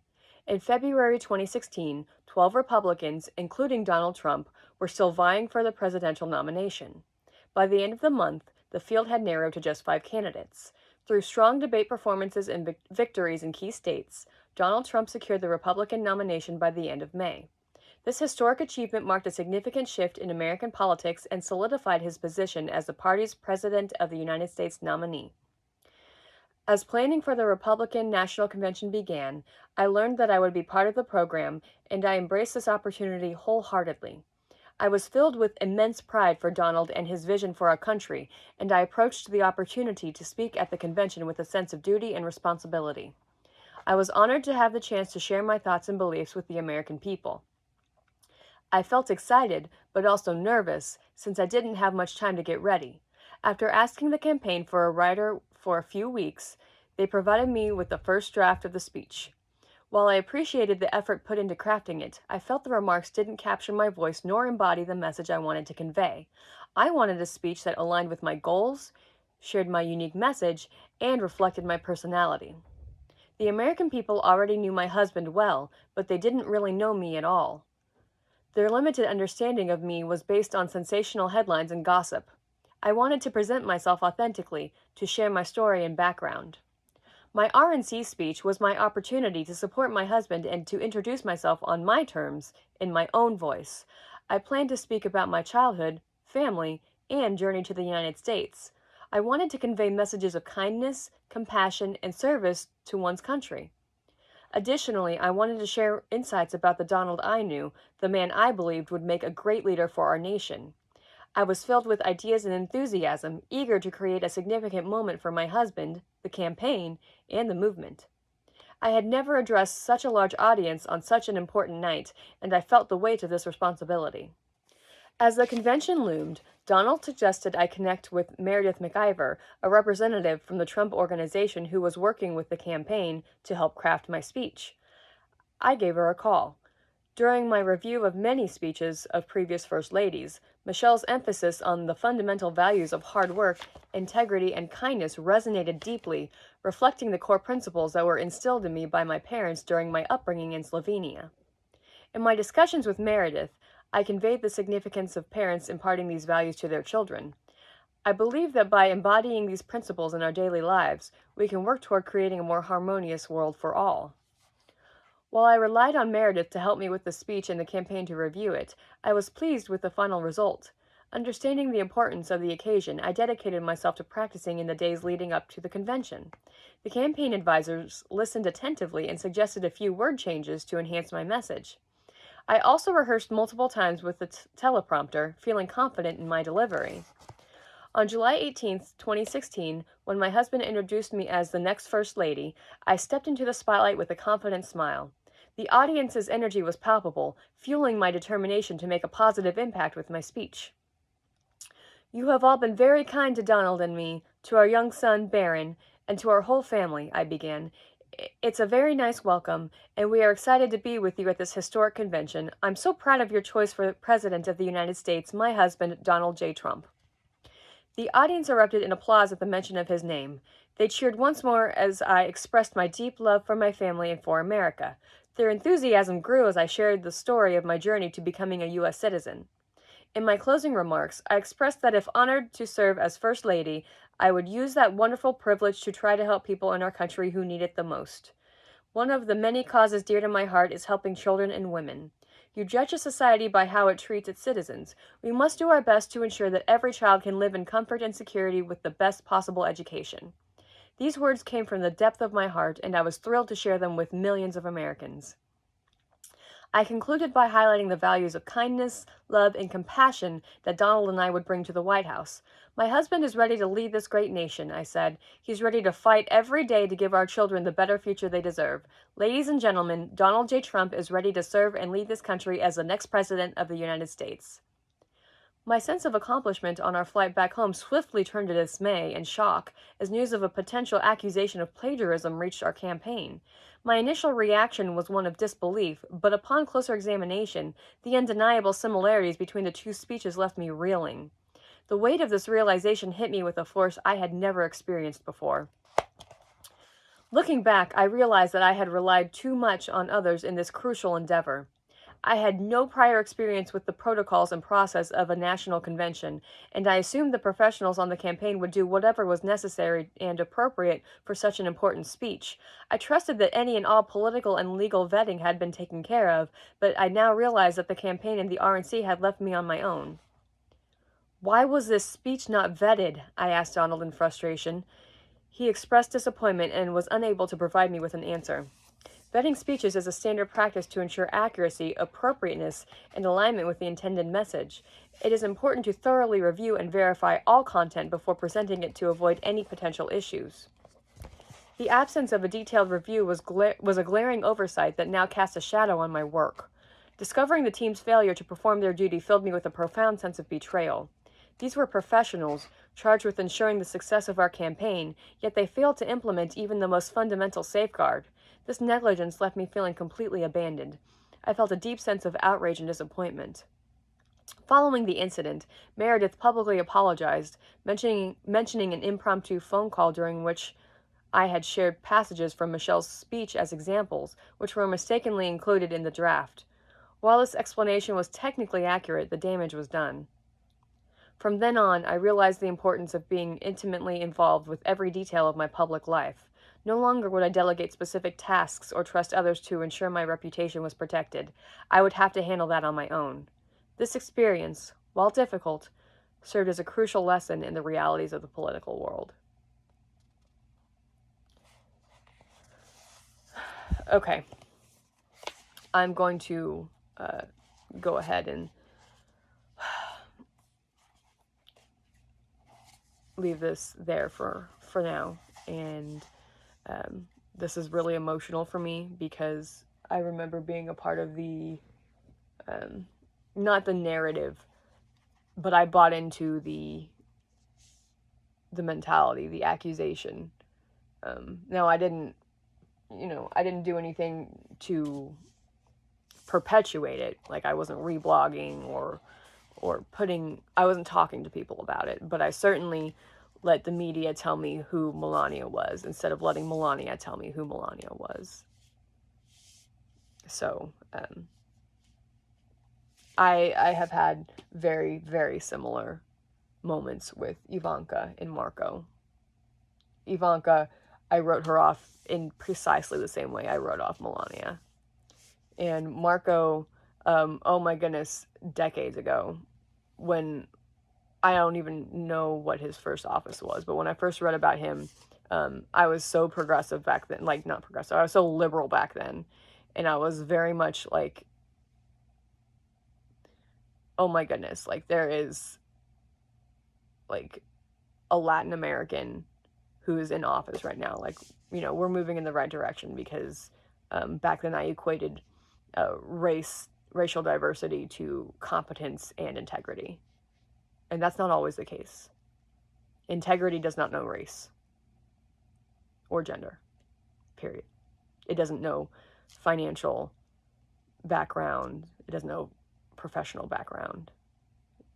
It doesn't know a resume or where we went to school or whether or not we went to school. Integrity is a personal ethic, and is a value, and it is a choice. Integrity is always a choice. And so I looked at Marco Rubio getting elected, and my initial reaction was, oh my goodness, we have a Latin American in office. And then I was like, oh, he's a Republican. Like, that's devastating. Like, why would you want to be a Latin American Republican? Like, why? And that ignorance, around 2018, that was just me. And that was how I saw the world. And it was like, well, liberals are the only ones with ethical values. So if you're not a liberal, like, I don't have time for you. So I never, when I would read something like that, a headline, I would never take the time to acquaint myself with the platforms that these people truly represented. I'd just let the media tell me what to think. I never listened directly to the voices of the people, just to the people who were gossiping about them and calling it journalism. So now I need to find a way to bookmark this page. I'll come back to it. It's page 72. Now, I certainly have other books that are, also very much in this category. But these three books right here, some of the three political figures I've judged the harshest in my adult life.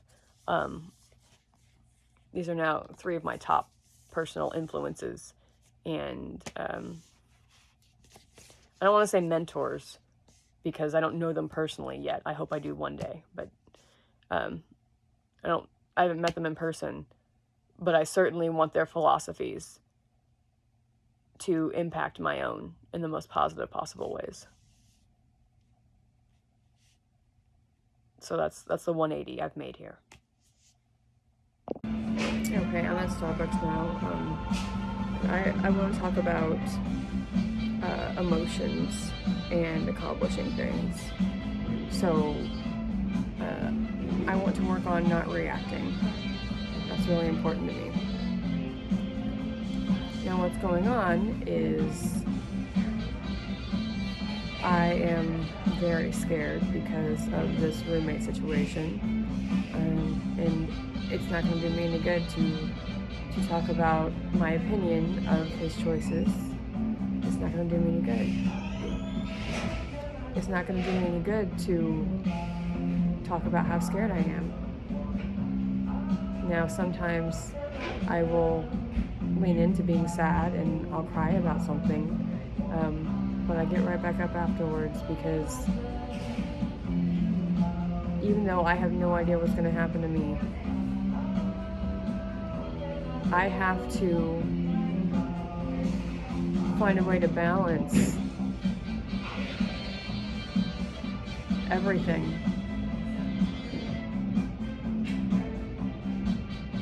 I have to find a way to balance everything, and I need forward motion.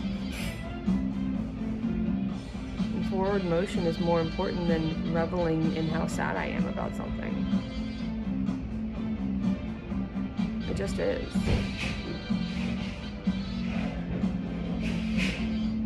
It's so much more important.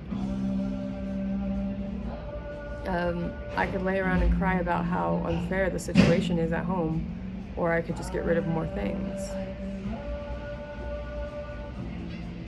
And the more things I get rid of, unfortunately, the more mobile I'm going to be.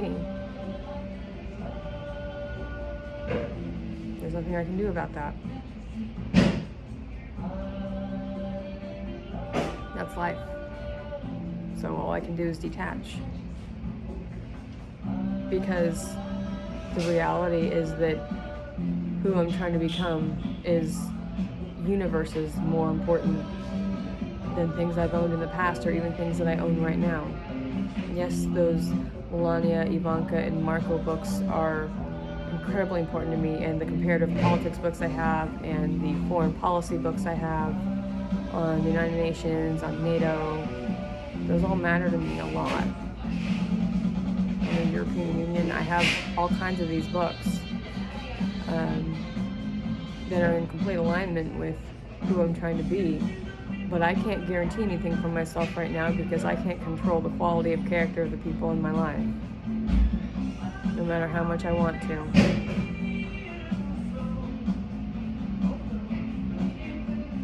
And I can't do anything about that. So what I can do something about is make sure I'm continuing to make progress. The only resource I have right now that I can build without anyone's consent or gatekeeping is my quality of character.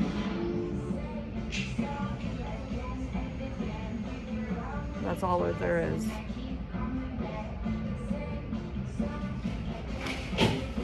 It's literally all that there is.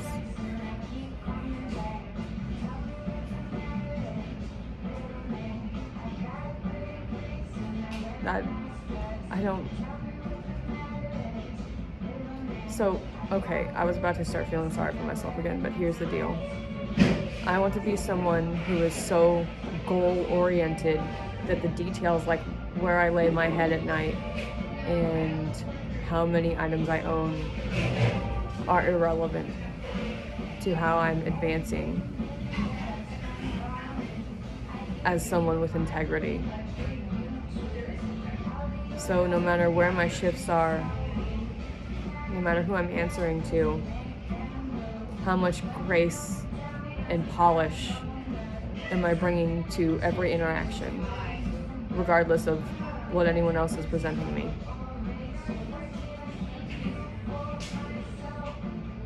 That's what I'm doing my best to focus on as effectively as possible. Like, regardless of how I feel in reaction to circumstances, how am I carrying myself?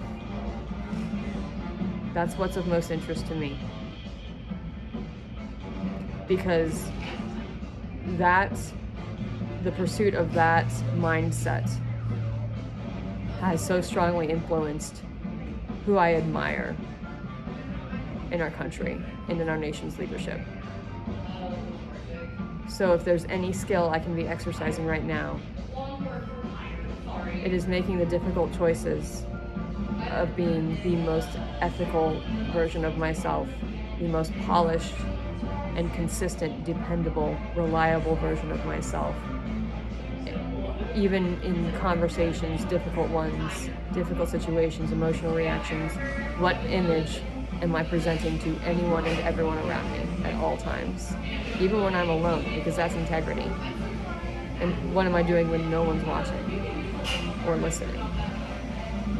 Do I meet those same expectations in private that I hold myself to in public and in social situations and in work situations? That's all I can do. The fear can't matter. It's the standard of integrity I'm holding myself to. that's just more important. That's just the way it is.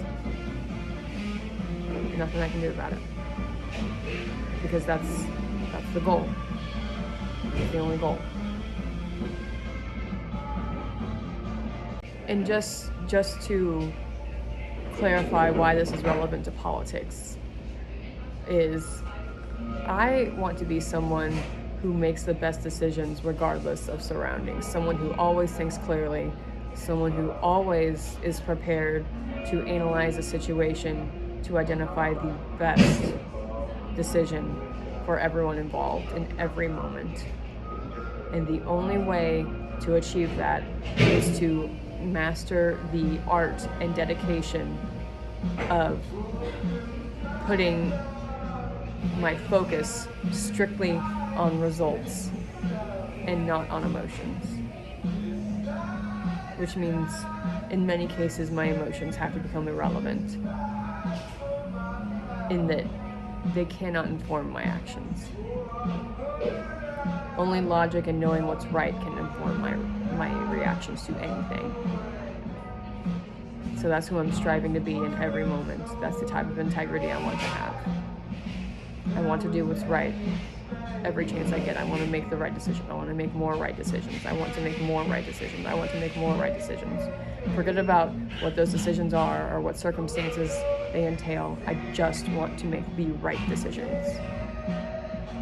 No matter how unfortunate the options seem or how fortunate the options seem, I just want to make the best decisions every moment. That is the skill I want to grow. Okay, so I know all the very real reasons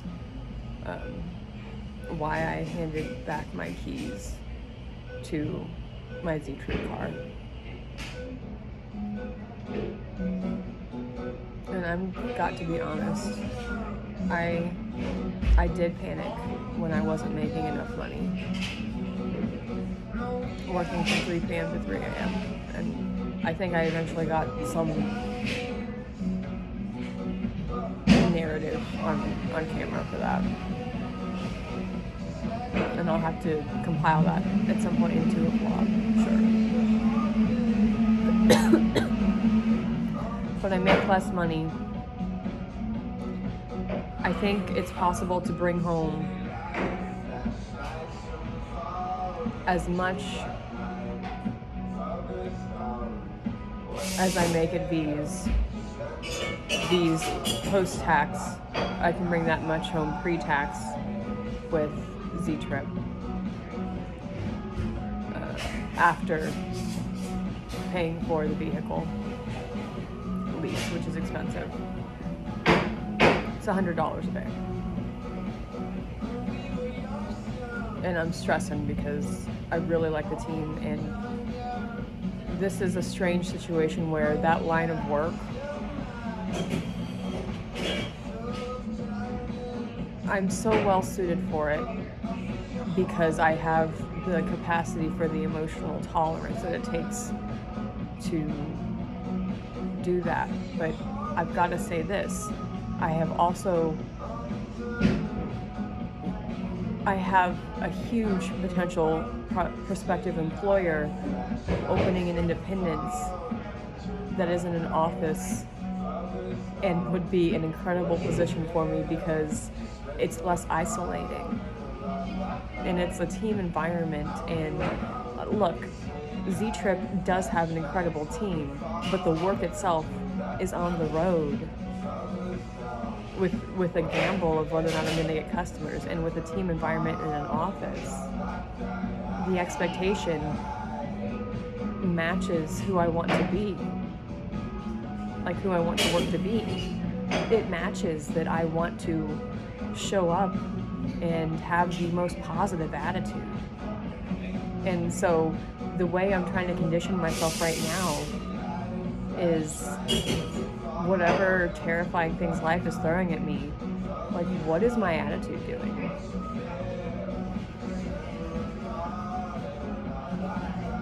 What is my attitude doing?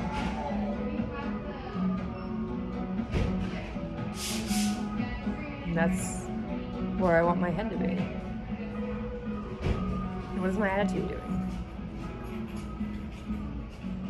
And my attitude says that I want to do whatever I can to let go of the need to complain. Like, just instead of ever complaining, what is the next step? You know, I'm living in someone else's house for free. Whether or not I'm allowed to live there, that's none of my business. That's someone else's choice to make. What's my choice to make? My choice to make is, once I receive that information, what am I doing next? I'm still applying for jobs, but right now I found one on Indeed that messaged me back and said, hey, we're going to have someone reaching out to you really soon.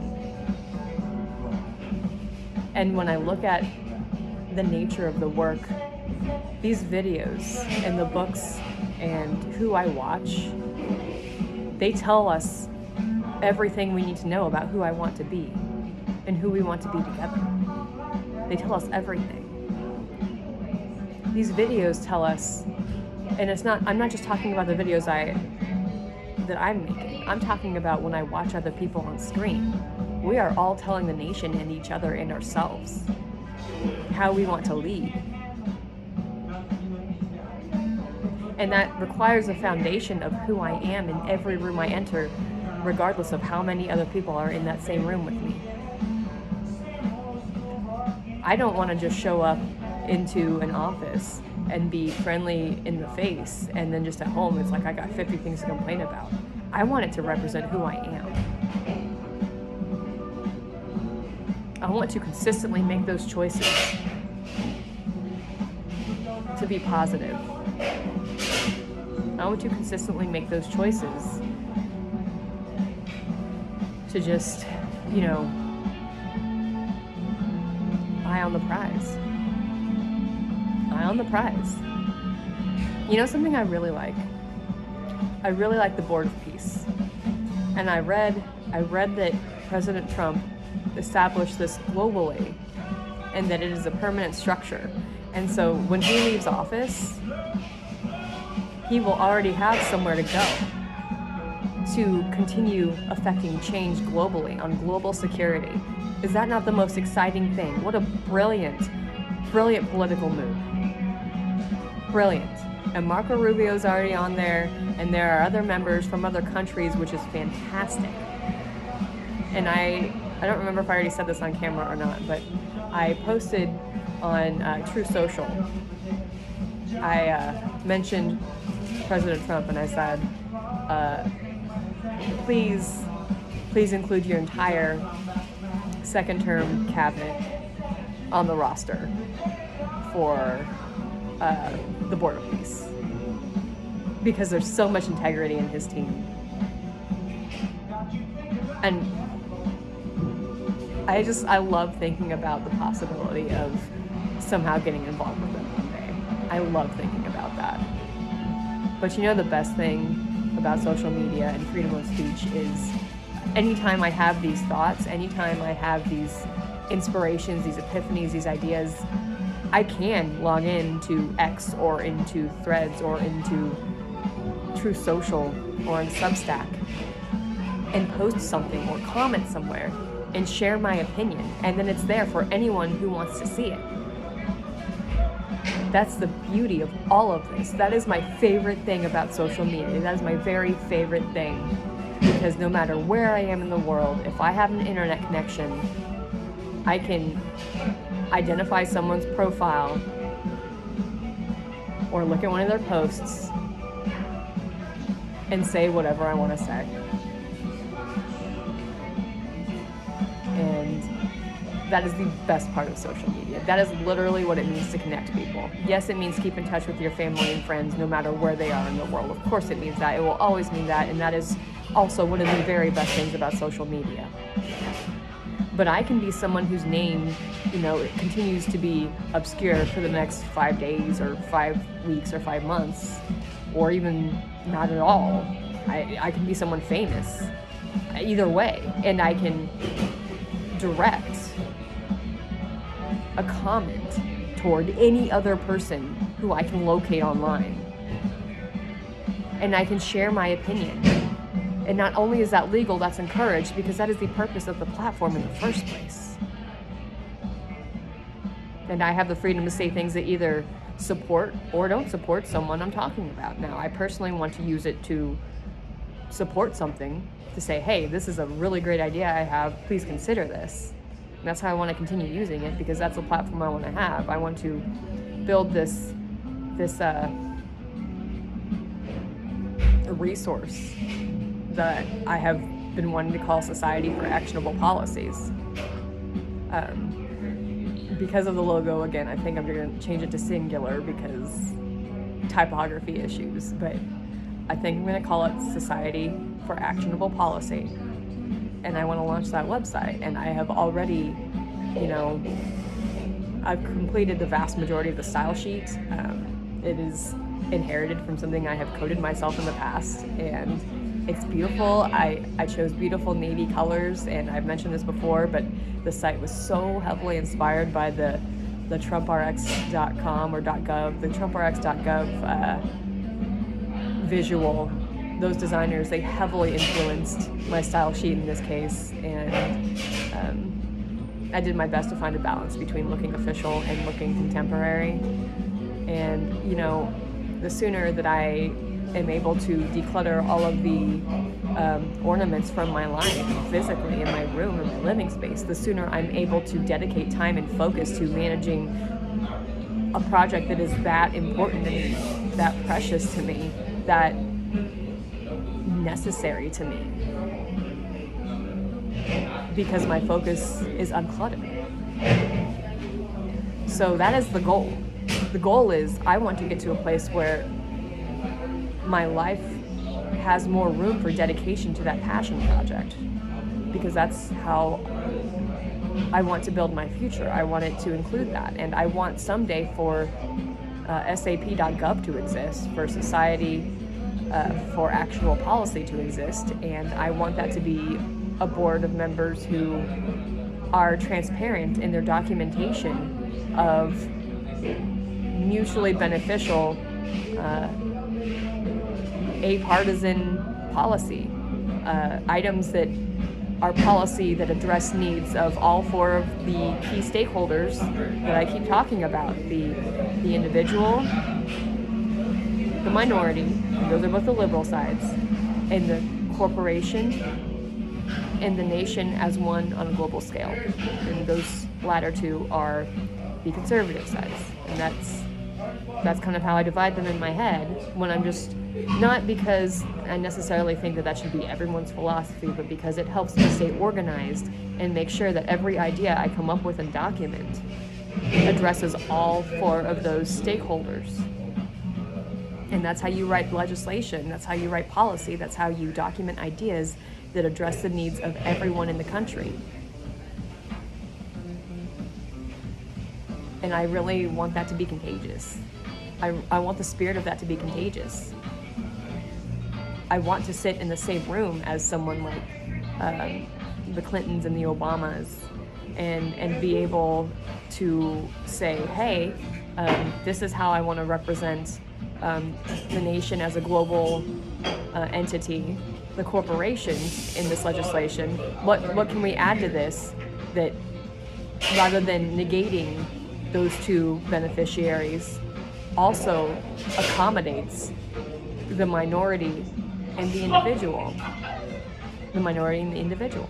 So how, Hillary, are you representing, for this particular policy, this idea, this initiative, how are you representing the individual and the minority, when this is how, for the same piece of legislation, I am representing the corporation and the nation as an entity? Those are the types of conversations I want to be having. And the potential for collaboration in a meeting like that is unlimited. The potential for collaboration, when everyone sitting at the table feels that way, it's absolutely beautiful, and there is no limit. And so not every meeting we have on every board or in every committee or in every setting is going to look or feel like that. But Society for Actionable Policy sure can. And that's something we can do together. This is why I always want to be building relationships with people who are on different sides of the political spectrum from me, like them, like Elizabeth Warren, like Bernie Sanders. These are very highly intelligent people who are supporting right now a different political perspective from me. But if in the future we could come sit at the table and say, hey, help me write legislation that does accommodate the corporation and the nation as a global entity in this way, now help me stack on top of that. What can we do that matches the rest of this initiative that accommodates the individual and the minority? Like, how can we bring both perspectives together and harmonize them so that everyone gets addressed? The competition and incentive and merit-based capitalist foundations of our country that provide us our personal liberties gets preserved, because that's the point of all of this. That is the entire point, is the capitalism. That is Western civilization. That is the United States. That is capitalism. And it's beautiful. Meritocracy is beautiful. So, all four of those stakeholders always have something to address. And there are always solutions, as long as we're willing to table our platforms and the passions that typically couple with those platforms in heated communications. If we can table those for long enough to have collaborative conversations about writing unilaterally beneficial policy, that is the best place to be.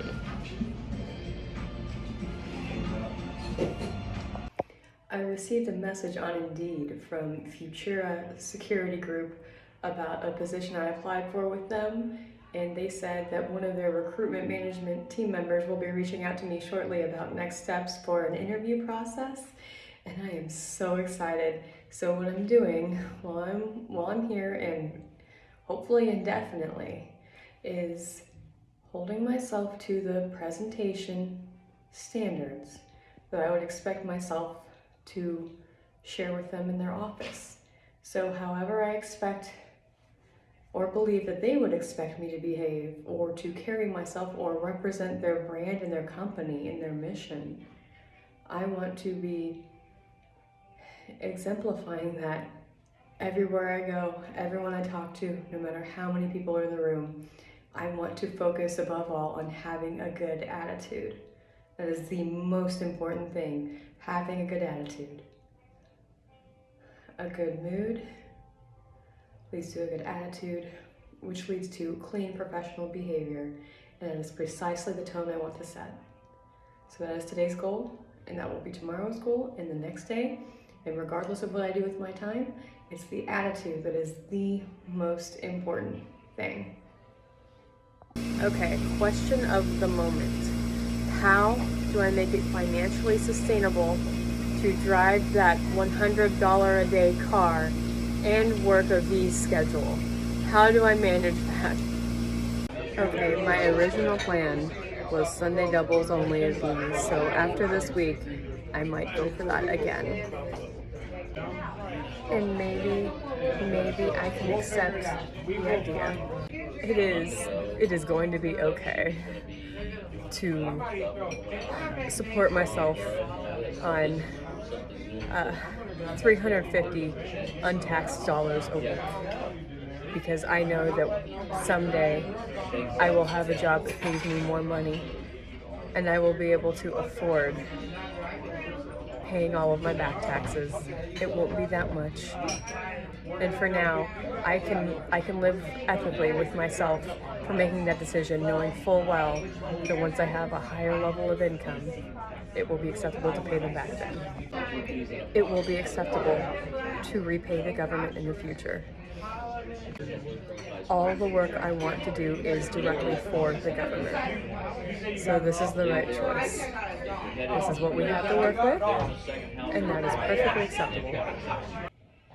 Okay, right now I really want to focus on bringing my attitude back up to a more positive place.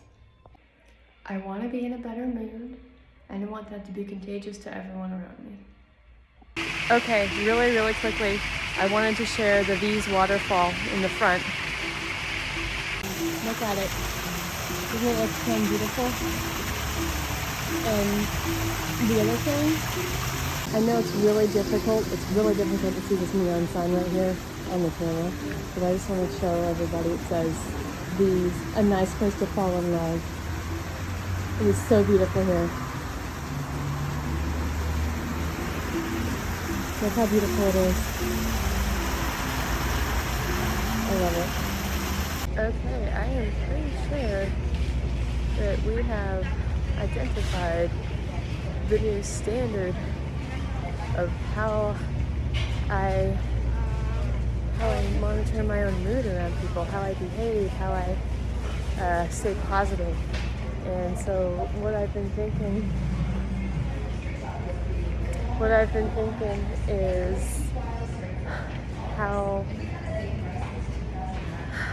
important it is to make sure that I maintain a Futura Security Group approved level of positivity. And tonight it went really well, and it's still going really well. And if I can, continue working and pushing myself to normalize this, oh my goodness, that is best case scenario for absolutely everybody. I'm so excited because this challenge for myself, it applies no matter what room I'm in. And that's all I have to think about it. And when I think about it that way, it's okay to take any job because I can trust myself, because I can trust that in any room I'm going to be holding myself to those standards. So I can trust myself to do well at a job because my attitude is absolutely the most important thing everywhere I go. And this makes me very happy. Okay, I need to get some face wipes, so let's see if they have any. Let's see. They have the ones that I usually get in stock. I don't see them so far, but I could get an alternative. No, they don't have them. Oh, okay. They do. They do have them. They just have new packaging. Oh, it looks like they. That's funny. They just switched from the plastic packages to. I don't know how to describe this. Okay, so this is the Equate Nighttime Makeup Remover Cleansing Towels. These right here. They are intended to be similar to the Neutrogena Night Calming Makeup Remover. So anyway, these I love to use. I love using these.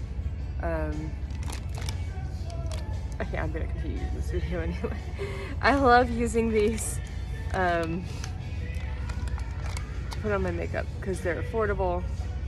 Yeah, this entire package right here is $3.74. Oh, that's why they were on sale online earlier, because they were trying to sell the previous package. Let me show you. I like these rose wipes too, but I'm not gonna. I use the nighttime remover wipes much more often than I use the rose water ones. But anyway, look at these. This is a type of plastic, I guess, like door that they used to have on them. And so it looks like they switched the packaging, which probably was economically effective for them. I'm only gonna buy one because I'm walking home and I kind of don't want to carry a bunch of them. I can afford two, but I don't want to. And when I say I can't afford it, I just mean that much money's in my account. I don't mean I'm actually budgeting for it. I mean that money exists. Whether or not it's responsible to spend it on two of these, well, probably why I'm not willing to get two of them right away. So anyway,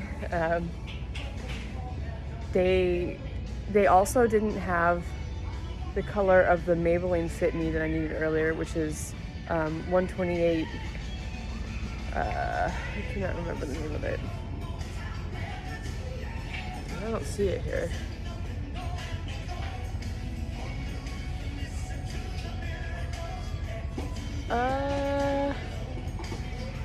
It's not labeled with the names.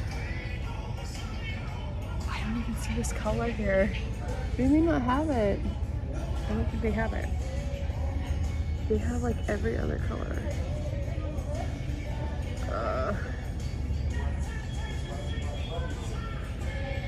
I don't know what to do.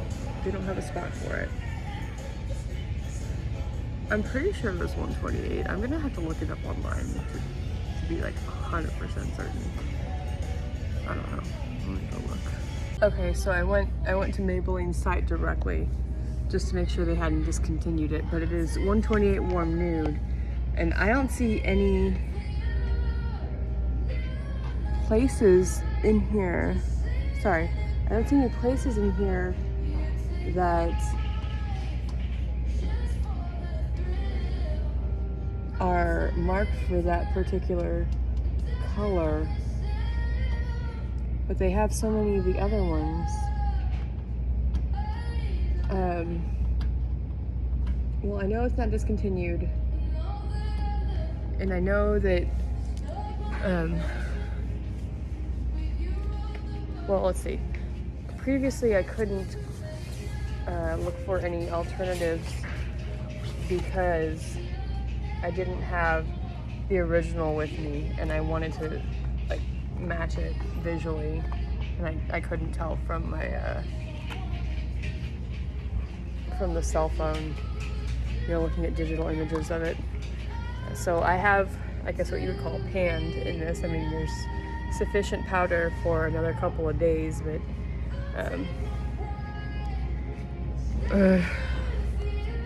I just really want to be prepared, you know, because I know for sure I'm going to be using it, and I know this is like a really perfect color for me. So the other Walmart that is next to where I work, that is that was sold out of it today. So I'm trying to see if this particular one isn't going to be here. They have different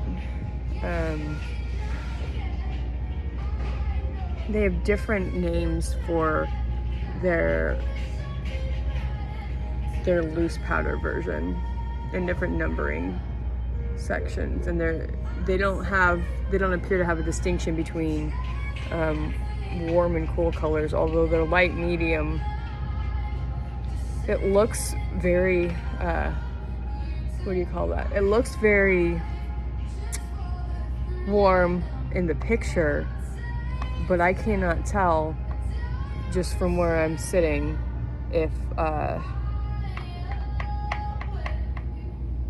cannot tell if this is gonna work or not. So the only other option, they do have a 128 in their Super Stay, but I can see right here that is also sold out. So I don't know if I should switch brands, because I'm very, very strict with myself about whether or not I order things online. I don't want to order things online. Like, I specifically want to choose things that I can purchase in person. So there is, what do we see here? Oh my goodness. e.l.f. has a Halo Glow powder filter, which reminds me of,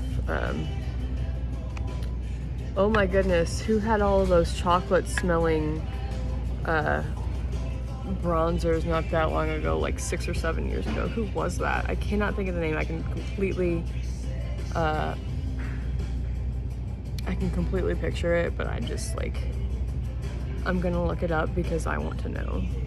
Oh my goodness, I was trying to look it up, but it is Too Faced. That's what it's called, Too Faced. So I'm pretty sure that that's what this reminds me of. Anyway, They have a fair warm I could try that looks like a very similar color. The only thing is, it's about twice as much money as this costs.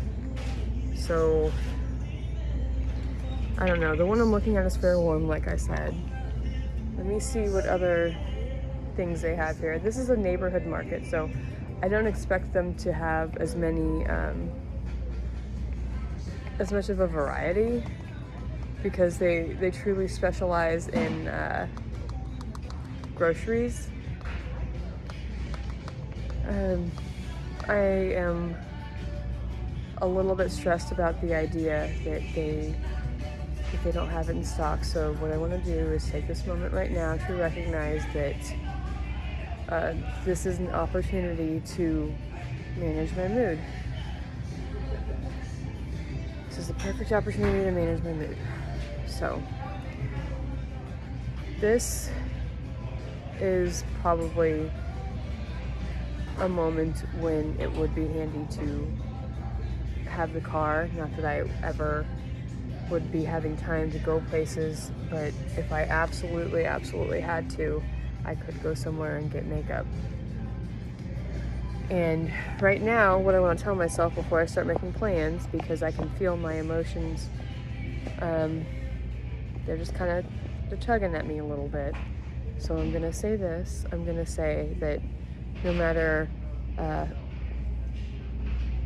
regardless of what has happened, when 2 different Walmarts that I've had access to today have not had this in stock, and now that I brought it with me, when I didn't have it with me at the other Walmart the other day,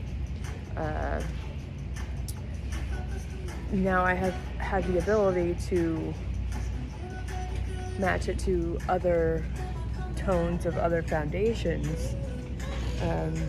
They don't have the alternatives that I chose either. So, despite that, what I need to know is I need to be aware that, first of all, no matter what mood I have right now, it's not going to match Flea Beer. Okay, so that's logic, piece of logic number 1. Piece of logic number 2 is that being in a better mood is the only person I want to be. Piece of logic number 3. I will have a chance to replace this before it is empty. Now then, I have a choice I can make. I can either choose a different color. It's okay that it is sold out. It is absolutely okay. I can choose a different color in the same makeup, or I can choose something else entirely. Now, technically, if I want to be super strict with myself, I would prefer to be able to match my skin tone across multiple brands. To be truly honest, I don't think that it is holding myself to as high of a standard as I could if I only know myself in one line of powder and one makeup brand. I don't think that is as comprehensively familiar with my own skin tone as I want to be. So, I see that Milani is somewhere right in the middle of the price between these, but I can't tell just by looking at them. I'd have to ask someone to open this for me. Sorry. Which color would match these?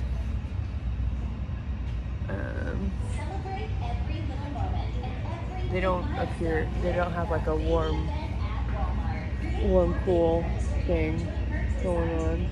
Let's see this L'Oreal Infallible. No, that is $15 as well. This stuff is between $8 and $9. So I do want pressed powder. And I don't want what do you call this? I don't want the compact makeup. I do think that the Ultimate Finish foundation, concealer, and powder stuff is probably really good. But it's not the type of makeup I'm looking for. In the past, I've really loved it because stuff like that is like absolutely full coverage. And when I was a lot younger, like in high school, with the oiliest possible skin, I was a huge fan of it. And I wore a lot of... there was a color stay that I used to love, but I'm not looking for a liquid right now. I'm looking for a powder, but I just wanted to say now that I'm looking at it again, because I haven't looked at this stuff in years, the Revlon color stay is like, has always been fantastic for like really oily skin. Anyway, so I'm looking at their Revlon Longwear Matte, and it's pressed powder, it's color stay pressed powder. I can't see from here, because they have the security things on it, and that's okay. But I can't see from here what those colors actually look like to swatch this. Not swatch it, but just hold it next to each other and compare. This angle is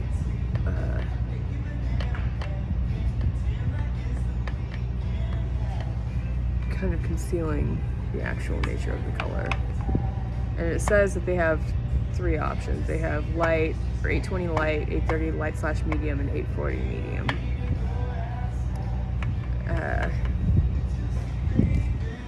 I specifically need things to be warm.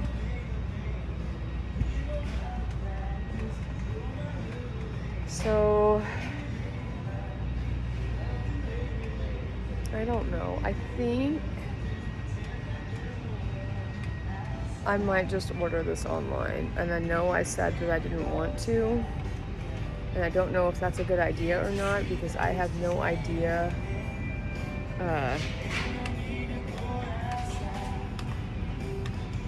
I don't know. That I just feel weird about that, because I feel like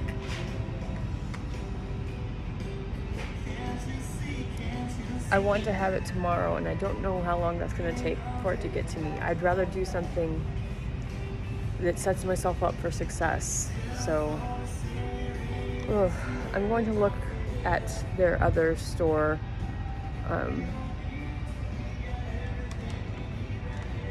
on Bolger and see if they have it in stock. So I'm going to take a look at that. And I know I have to work tomorrow morning, which means that I'm not going to have time to go there first in the morning. So I'm going to go there after work tomorrow. And it's going to be difficult because I'll really be cutting it close on what time I ride over there tomorrow. I'm going to do my best. So there's nothing I can do about it. If I want to have this, that is the only option. Because Sunday's Iris doesn't exist. So I do know that no matter what, I can get to Walmart for free tomorrow. And getting back afterwards, scheduling like that can be pretty difficult, and it's probably going to be really difficult on a Saturday. So I'm really devastated right now, and I think that my only option is to get a different color. I've considered every possible option, and a different color in the same line is the only thing I can think of. And that is impacting my mood at the moment, but I do get to make the choice to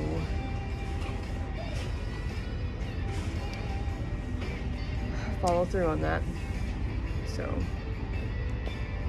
I'm gonna turn off the camera for a minute and look around, and this has been me doing my best to manage my mood. And even if I'm starting to get tired, I at least do want to be positive, and as long as I stay positive, then this is okay. So I have found a solution. I'm working on emotionally accepting it, but logically I already know what the next step is. It is to identify another color, so that's what I'm gonna do. Okay, so my phone needs a charge, and I'm about to put on my makeup, and I don't typically. Well, I do these videos vertically, usually, even though I crop them to like a square 1-to-1 aspect ratio. And obviously, well, not obviously, but I don't have a MagSafe charger, so I only plug the lightning into the bottom of the phone. So I don't know if I'm going to be filming myself putting on makeup because my phone really does need a charge. But I just needed to talk about this for a minute, and I wish I was putting on my makeup, but it is what it is. I'm thinking about my lifestyle and how all those books are important, but I probably need for them to go and just to get over the fact that I'm going to need to buy digital copies of any books I want to own, and there's nothing I can do about it. It will force me to be much more intentional about what I purchase, and the thing about books is whether I purchase them digitally or physically, they're very much, how do I put this? The people in them are people who I want to influence me, but I can't tell for sure yet, like, what the psychology or the science is of having those books with me. I think the most minimal responsible thing I can do is just purchase everything digitally. You know, I do this thing where unless I'm in like a huge hurry to watch something and have no money,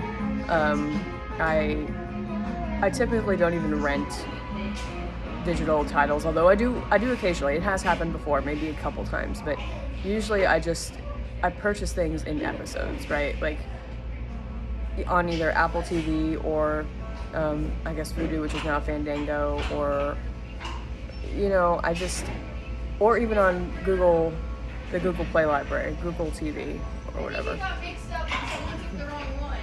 I like to just purchase a title and just own the title digitally. So it might make sense to do that with books, even though digital books can be pretty expensive, especially compared to the way I've been purchasing them on, I don't know, like Thrift World and World of Books on eBay. Like I don't know why I said Thrift World, that's where it's probably where I'm going to take the books. But the places I want to live, there's a place I found that says the rent, and this is ideal for me. The rent is like $280 a month plus utilities, but there's also in the social living program, social roommate program, it's like social as in, not as in like government social, as in like social media, but it's like you have a $170 fee on top of the essentially $300 a month I'd be paying. So that makes it $475 a month, which is probably something I can accomplish, even just taxi driving, even with that $100 a day yikes fee of the lease. But it would require a lifestyle shift where I could no longer place value in owning things, essentially. So my whole life would have to be work. It would have to be about owning things for clothing and hair, and really like dramatically simplifying. And there are a lot of books that I don't feel willing to part ways with. And in that scenario, I could in fact bring those books with me. But those books are so heavily on my mind, and the reason why I'm saying I would need to get rid of them and get digital copies is because I can't carry them with me and be browsing them all day. So I don't know what to do.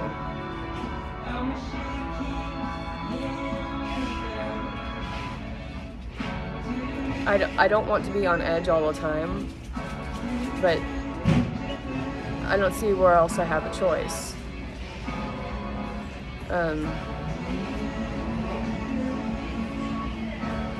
They said the first day of the month was, or whatever day of the month it was, that I drove was like a really difficult day. But that tells me that that is the type of day I can expect to have. And that's a lot of variable. But again, I need to reiterate for myself, the question is not the circumstance, the question is the attitude. So I just have to make sure I'm staying as positive as I can. That's the best I can do. Okay, I've got like this scarcity mindset that needs to be handled. So I'm sitting here talking about minimizing my book collection and being capable of handing my belongings to someone else. So I'm working so hard to like plan ahead, right? Like I'm working as hard as I can to make sure that there are places to live in the future. And the thing about that is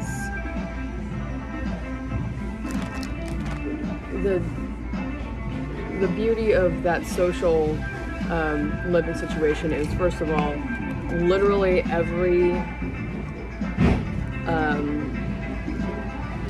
every property that I have looked at, I know I would get along with the people who live there like so well.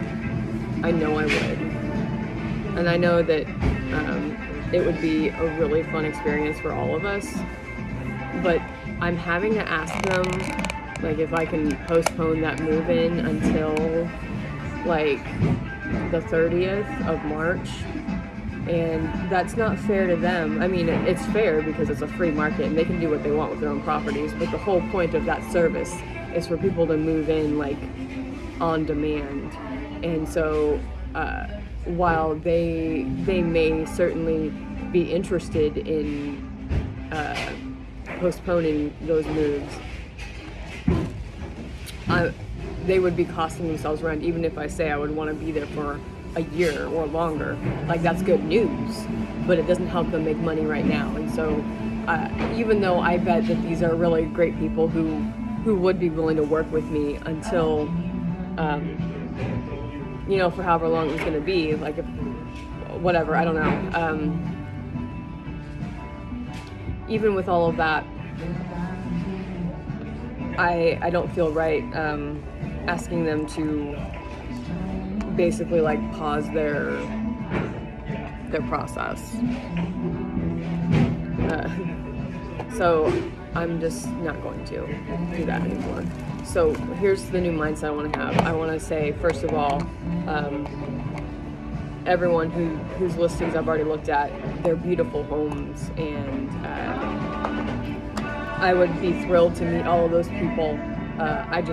I jumped the gun a little bit and was essentially trying to apply for these places before I was ready. And that's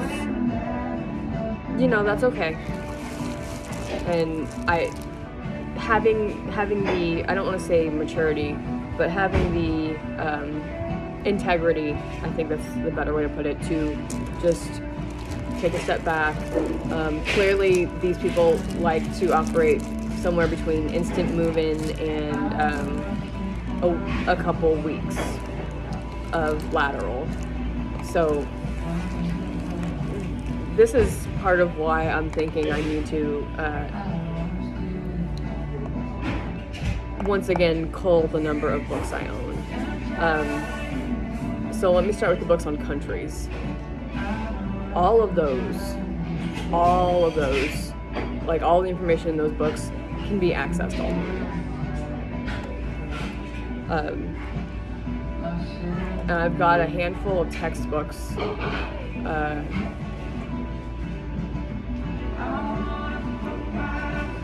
But the truth is, there's probably not a whole lot in those that I couldn't learn even just from ChatGPT, and either directly or indirectly. And by that I mean ChatGPT either could be directly educating me or be handing me hyperlinks to online resources where I can do more reading, or I can always watch videos. And I think if that's the platform where I'm building my brand, that needs to be like where I do most of my work. I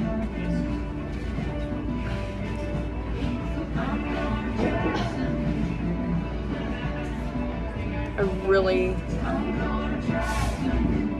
don't want to part ways with books. I'm gonna have to identify the ones that like I'm just super unwilling to part ways with. I realize that there are books I can never get back, and before I say this, let me reiterate that my book collection compared to what it has been in the past is very succinct.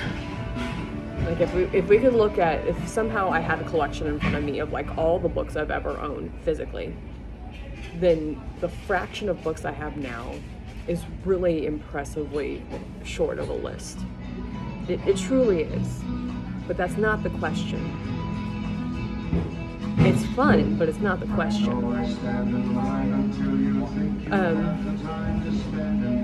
What I really want to look at is what I can afford to part ways with. And in the strictest sense, I can afford to part ways with anything in the strictest sense, except for my phone, except for my clothes, except for my computer. Like,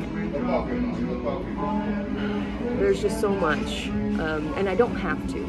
Like, living in one of these places, I don't actually have to part ways with all of those things. I really, truly don't. I could get by with moving the books I have now to another location, to one of these locations, and it would be safe and survivable and not something I need to worry about at all. But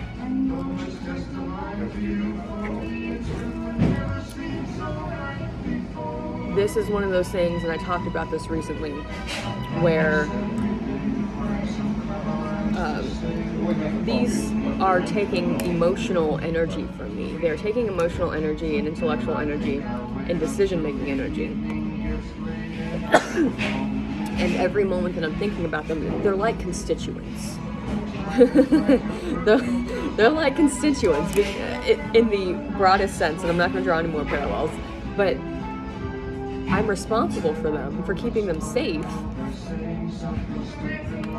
and they are at the forefront of my mind because they're where I want to be focused, but I'm focusing on these other administrative things, like where I'm going to live. So anyway, I'm going to wait until it gets closer to like a week away. A week from the 31st, I'm going to plan to just go on there and look at what the most affordable thing is. And that's how the social situation is supposed to operate. And that's okay. That's okay. I can deal with that. So I have two options for these books, because I can't, this is not like I have a bunch of DVDs and like I could, rip them onto my computer and donate the physical copies afterwards. Like, I don't have time to digitally Xerox, like,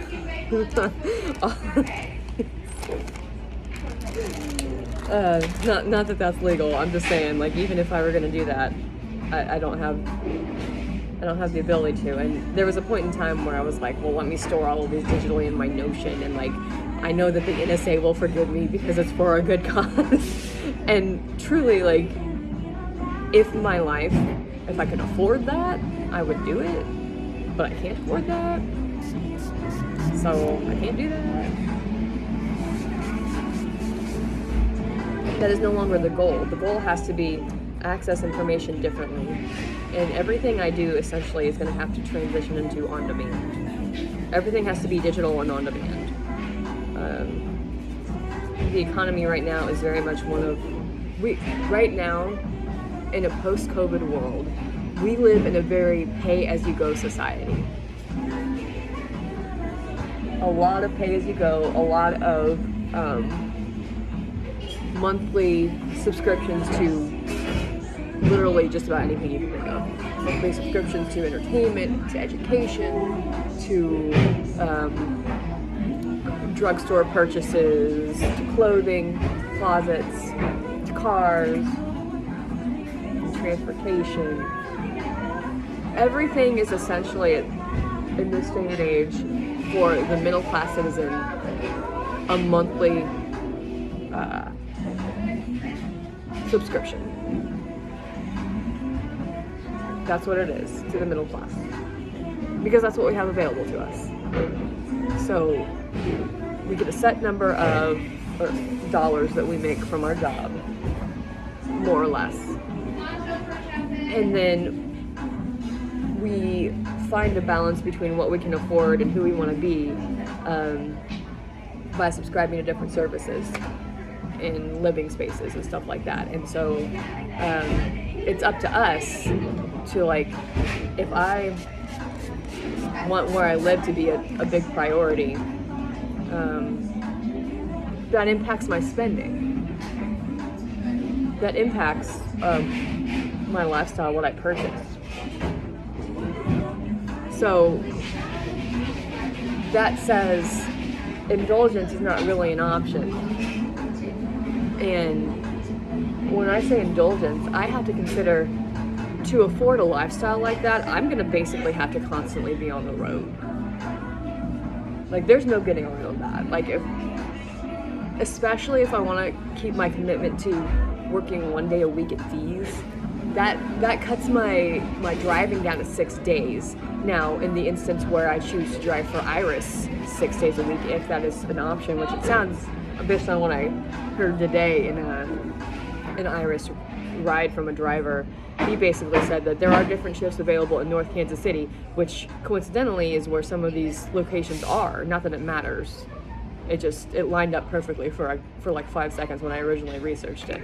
And I have no idea how much longer these properties are going to be available. And for all we know, I may very well move into the specific one. I saw one on Stoddard, and I'm like super excited about it. But, you know, I want to make sure their line of business stays open to whoever else might want to move in. But I am highly interested. So let me rewind. Let me breathe here. Essentially, how do I put this? Sorry, it's all these thoughts are directly related, which is why I keep hopping back and forth between seemingly different subjects. But anyway, I would have to be on the road constantly. So I would be subscribing to a lifestyle of constantly driving and giving people rides. And I wouldn't spend much time at home, but I would use home for, its purest intention, its most succinct intention, which would be whenever I need to sleep, or whenever I need to shower, or whenever I need to change clothes. And you never know. In my case, I may find myself willing to, work taxi for a couple, 2 or 3 days straight. And maybe I bring a change of clothes with me, and just take occasional naps. I don't know. And I'm not saying that's necessary. Maybe take naps while the car recharges. I'm not saying that's necessary. I'm saying that's the type of mentality I need to be open to. Because I might need to work 3 days straight. And, I may make, I may be guaranteed, what was it? $200 a day for the driving children to school situation that the Iris driver presented me with. Or I may be making, let's see, if you work 12 hours and you make $30 an hour, 6 times 6 is 36, that's $360 minus 100 for the rent or the lease of the car, that's $200 a day for 12 hours.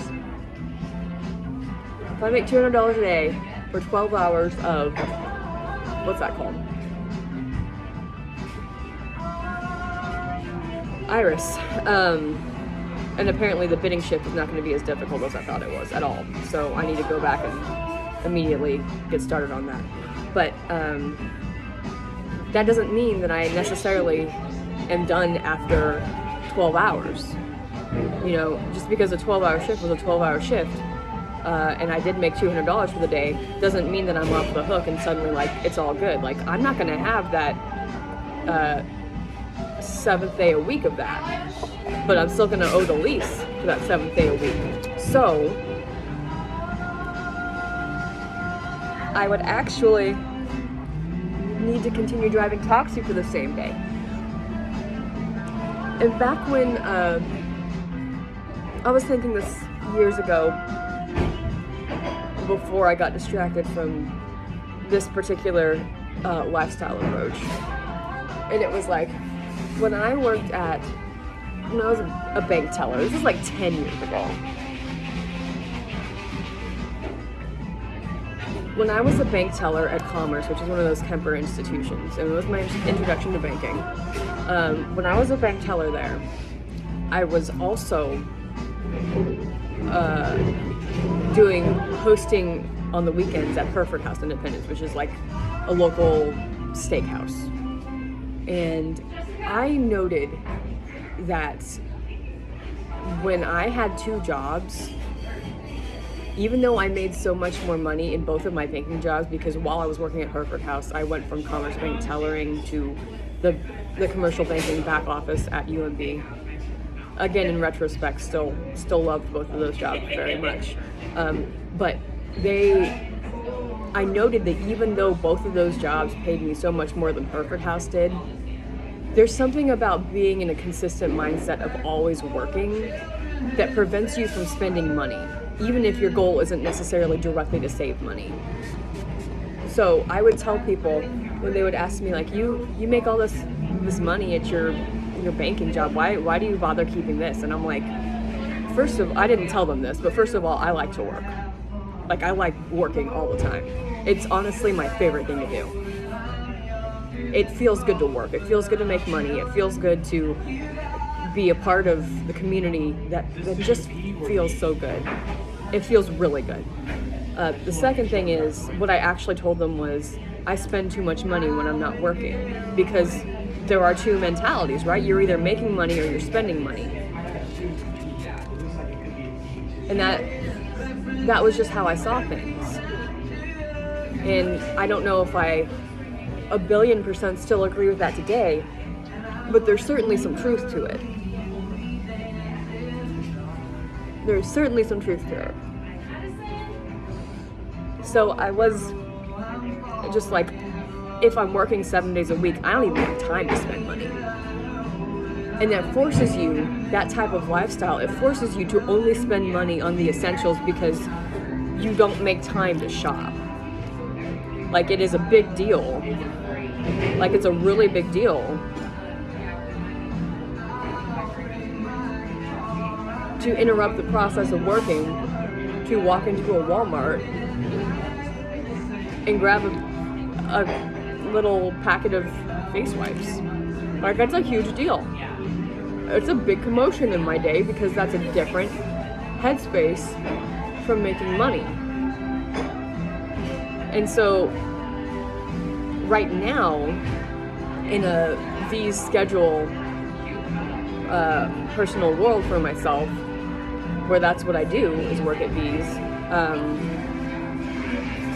this is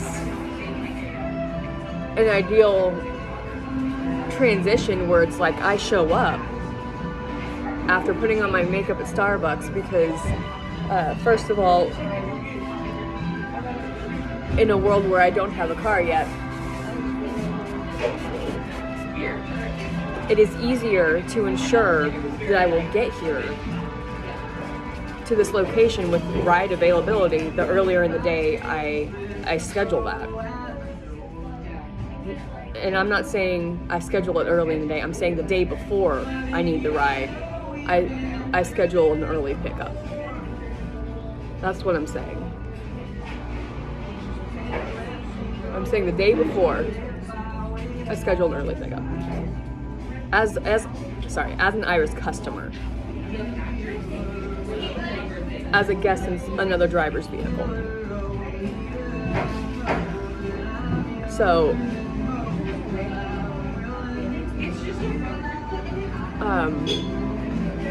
that is not the same thing I would be doing with my own vehicle. With my own vehicle, it's a different narrative. If I get back in the that 589 SUV, which is, oh my goodness, I love that vehicle so much.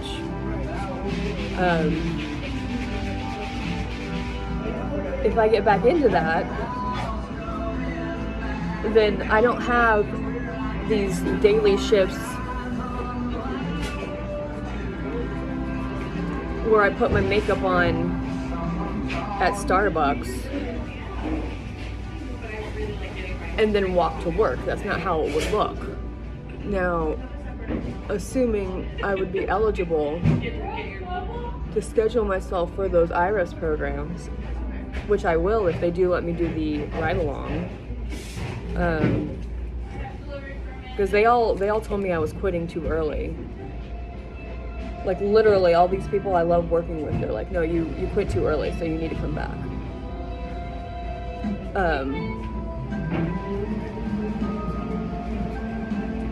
That would look different in the mornings. So if I specifically wanted to best prepare myself for having some semblance of a routine, if a daily routine was necessary, then I would schedule myself. I would try to work their, what would you call that? They have a 6 a.m. to 6 p.m. shift.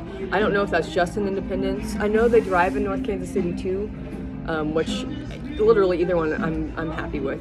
But I specifically would want that 6 to 6. And I saw on someone else's phone that they do have night shifts also in the Northland. They don't do that in Independence because they only operate from 6 to 6 in Independence. But like, I would totally work a 6 to 6 here and then like go up there and do like a 9 to whatever the middle of the night it was. Like, I don't care. But also, I would just work a 6 to 6 as a starting routine, is what I'm trying to get at here. And then turn around and follow that up with more taxi cab. But if that were what I did, what I'm saying is, then even on days when I don't have those shifts yet, I can drive taxi from 6 to 6. If that routine is just super necessary. Because here's my theory. It was like a Wednesday night when I drove from 3 p.m. to 3 a.m. and my mentor, Latasha, she told me this, and she reminded me of this after she heard that I turned in my keys. She told me that I literally drove on the least lucrative day of the month. Like, that's literally what she told me. She told me because of where everyone's income lines up, I had driven on the least lucrative day of the month. Like, period. So, and not only was it the least lucrative day of the month, it was also the least lucrative time of the day. So if I'm driving during the day instead,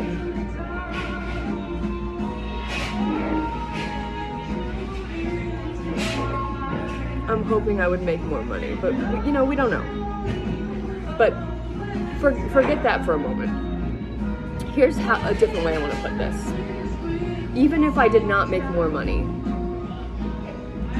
since it is a busier time of day, I think I would be guaranteed to make at least what I did make, but with better hours, more consistent hours. So if I can, on the least lucrative day of the week, or day of the month, in the least lucrative time of day, make $150 less the $100 a day for the lease, and pocket $50. If I can do that at the least lucrative time of day, on the least lucrative day of the month, then I can surely do that during normal business hours on a consistent daily schedule? Surely. So, having said that, there can be a morning routine still.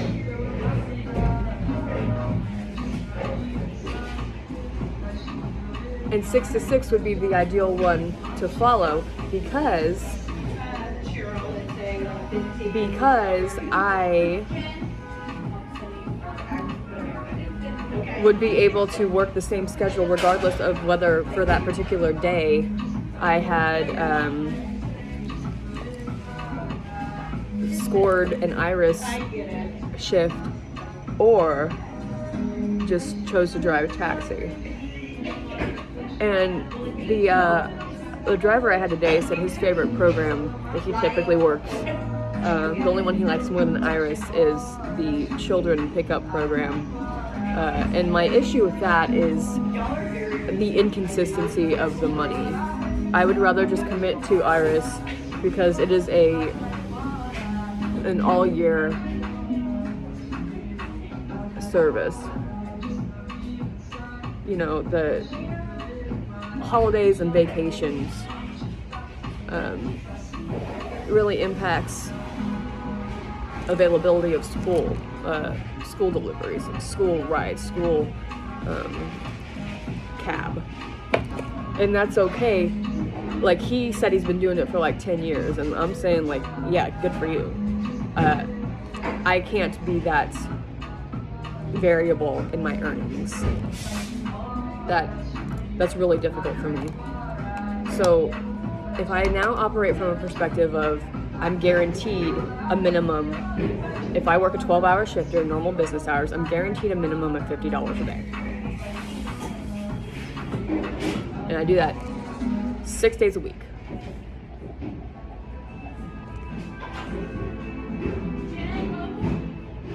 That is $300 a week. $300 a week will cover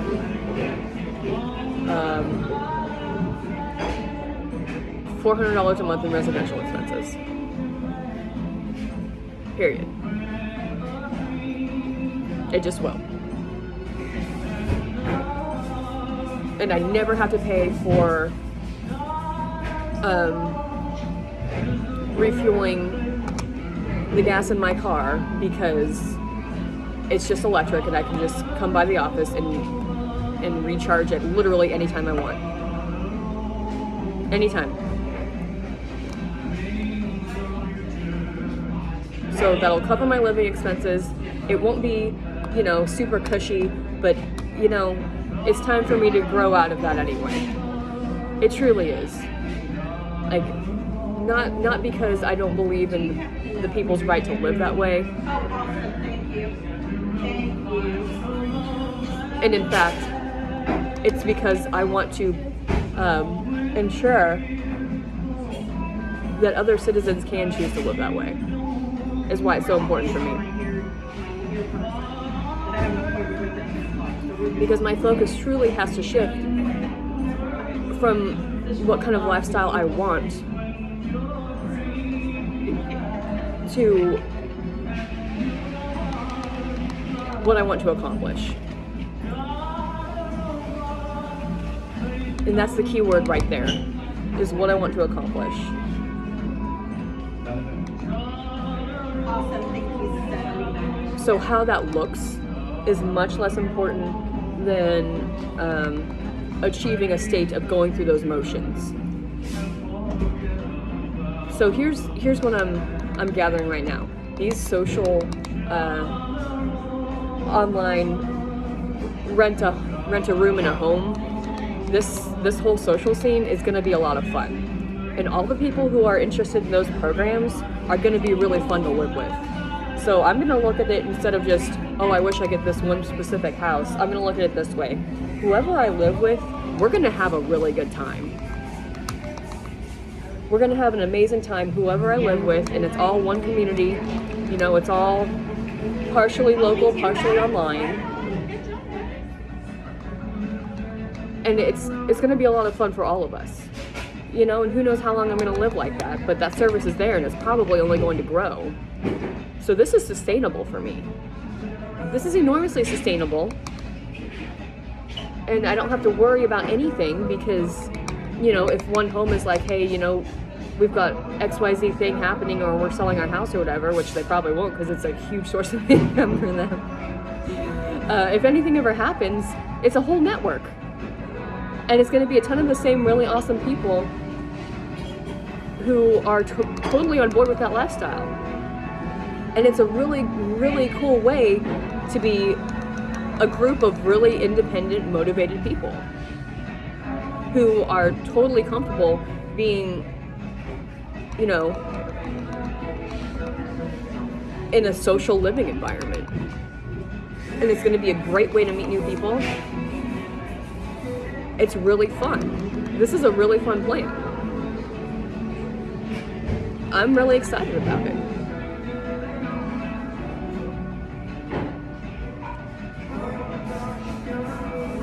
So if I'm constantly working and if that's my mindset and I'm always like, go get it, like then it's like, well, I don't need to stress so much about, well, where's the relaxation time? Like that's not a necessity. Sure, there are going to be moments where I need to sleep. Like that'll happen. But I don't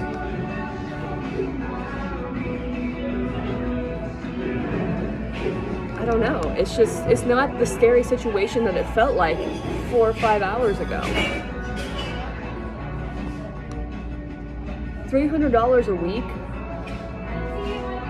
and all of my car insurance and all of my gasoline and repair expenses are completely covered, and that routes me to like a really awesome team. That's great. And if it, you know, happens that I get this independence job with the Futura security group, do you know what I'm gonna do? I'm gonna still have that Z-Trip car, and as soon as I get off of my shift at Futura, I'm gonna go drive more taxi. Cause why wouldn't I?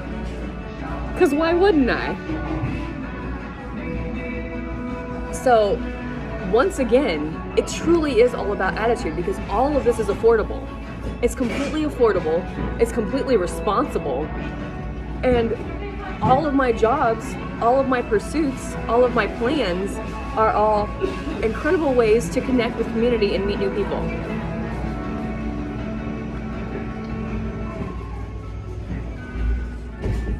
So,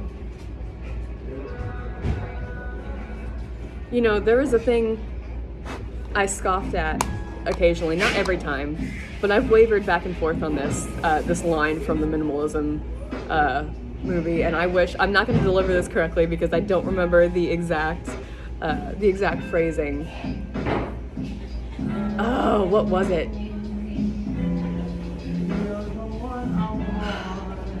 The idea was essentially to place emphasis not on what we own, but on our human relationships because people matter more than things do. That's what the sentiment was. People matter more than things. And that is a truly beautiful sentiment. It is so beautiful. Oh my goodness. Okay, just a second. I need to see what time it is. Okay, it's 9:41, so I have to be at work at 10:30, which means I need to be walking to work at about, if it's 9:30, right? I don't know what time it is. I just said what time it was and I don't remember. Whatever, I just need to hurry. I don't have time to calculate right now. Anyway, I'm super excited. So place so much more value on the human relationships than on the things we own. And quite frankly, that makes so much sense. Because when I first moved into where I'm currently living, I was like trying so hard to connect with the people who live there, and that transformed into I was completely not social in that home anymore because I was too busy trying to protect my belongings. I was too busy trying to protect my belongings. And so I did not get to connect with those people. Because it went from a situation of wanting to be friendly with everyone to realizing that my stuff was in danger, and I chose my things over relationships because I chose to be unhappy about it when other people were rough with my possessions. And, you know, that's who I was. That's just who I was.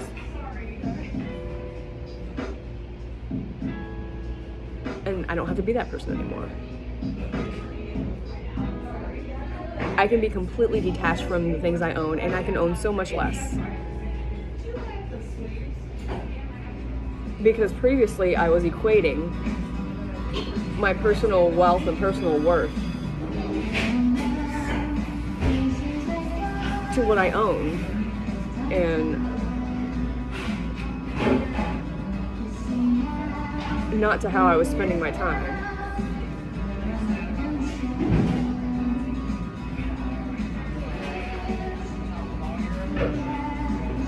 And you know, this didn't just happen overnight, but what this looked like was I would spend all day focused on work,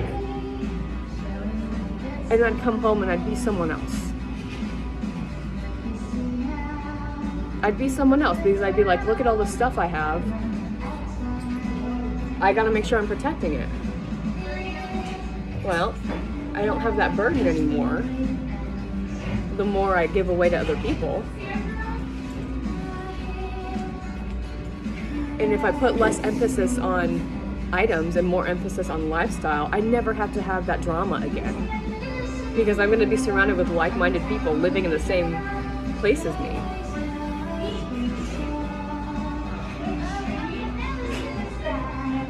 You know, I just want to highlight to myself the difference in perspective, in attitude. And the people who live in these situations, like where I want to be in this social networking of like community living, essentially, like house surfing. In some ways, it's kind of a dream come true, honestly, from a minimalist lifestyle perspective. Being that mobile.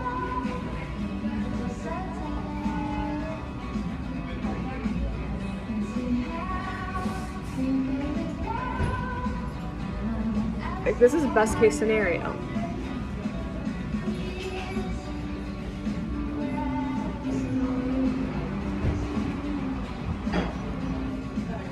And since I can't afford it,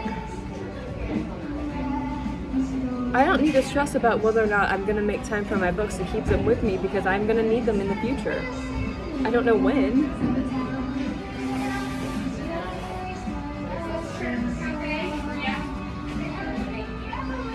Or I can go all digital.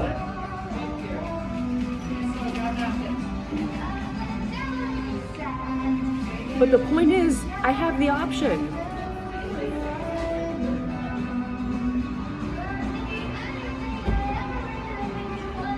And the right answer is going to be elusive constantly.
social living thing, it's really growing on me. Now that I've established that $300 a week can afford $400 a month in living expenses,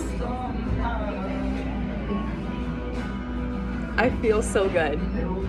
Like, look at this whole community, this whole semi-digital, semi-local community of people who are all excited to live together.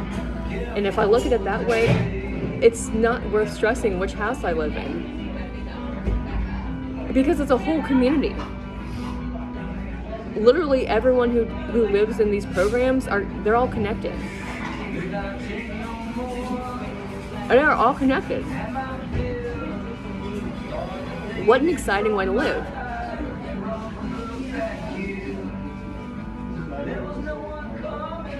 Oh my goodness. And it just suits everything. It suits perfectly both my available resources and how I want to participate in society. Like, I really truly want to connect with people. I truly do. And that's exactly what this provides me a platform to do.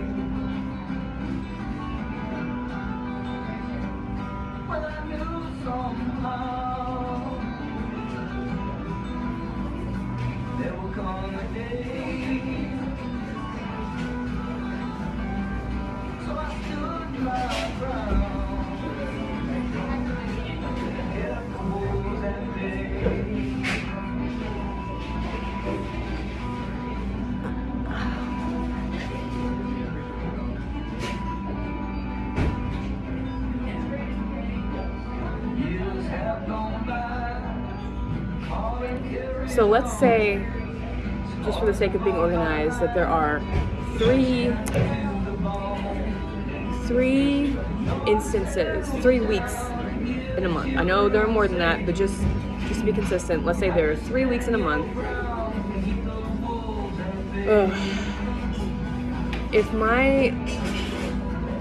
Let's see, we're making $300 a week, and my monthly living expenses are $400.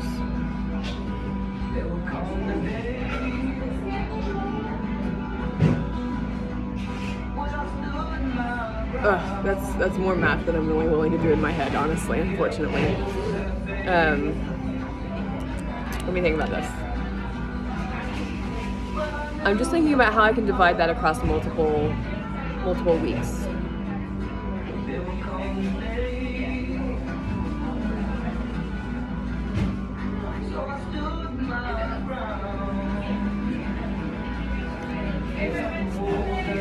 I assume that the payments for rent would happen online through their program. So I don't know. I just don't know. I don't know how I would handle any of that. Maybe at the beginning of each month I would just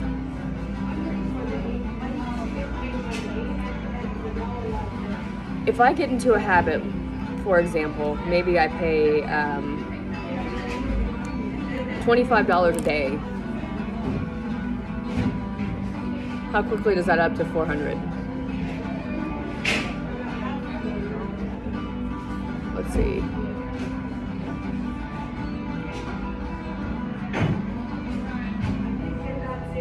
Well, the question is, how many quarters does it take to make $4? That's 16. So 16 days of the month. 16 days of $25 a day would get me there. If I'm looking at it from a subscription perspective. And I think maybe it's worth considering adopting that perspective of monitoring my cash on a daily basis. You know, corporations and C-suite officers, they're looking at daily metrics for a reason. because they're trying to monitor how much it costs for daily operations compared to how much money they're profiting. Like, that's just the nature of business. That's how they optimize the correct number of people to schedule and the correct way to spend their payroll. That's just how they do it. If I look at this, like, and I hope that math is correct, 16 days a month, I'm paying $25 a day.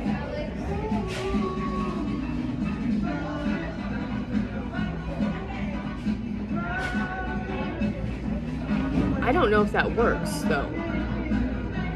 I mean, there are 16 days in a month. Ugh, sorry, it's difficult to be trying to do this math while I'm doing my makeup and, like, focusing on this. Anyway,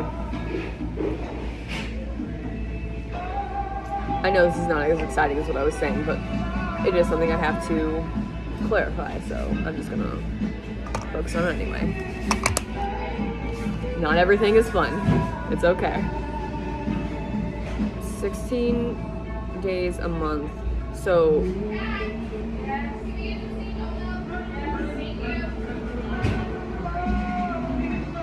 how does that translate? I'm talking about Monday through Saturday.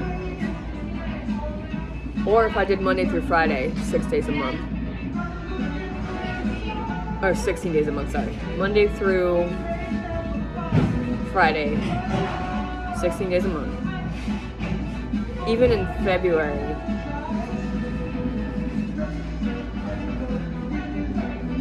four times 7 is 28. There are 4 weeks in every month, even February.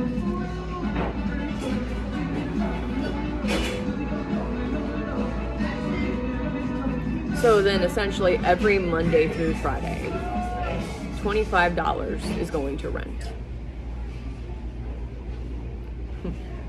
So $125 a day covers driving and where I sleep and shower. $125 a day. That's not so scary. When I walked away with $150 from that 12 hours I worked on the least lucrative time of day and the least lucrative day of the month, when I can walk away from that with $150, then $150 can cover $125 a day. It can.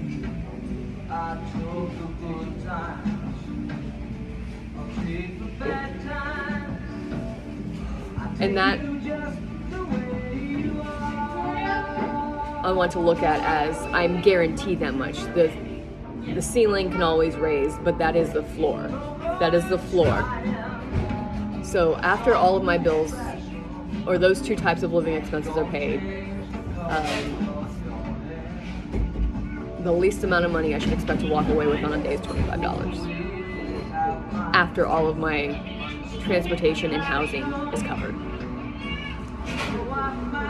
That's survivable. That is survivable.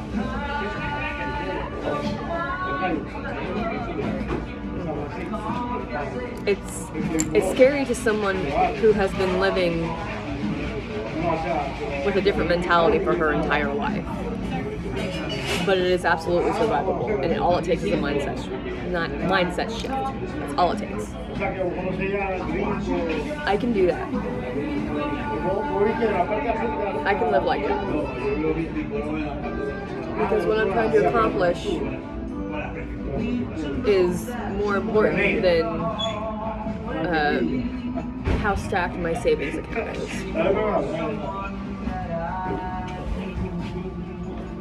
It just is.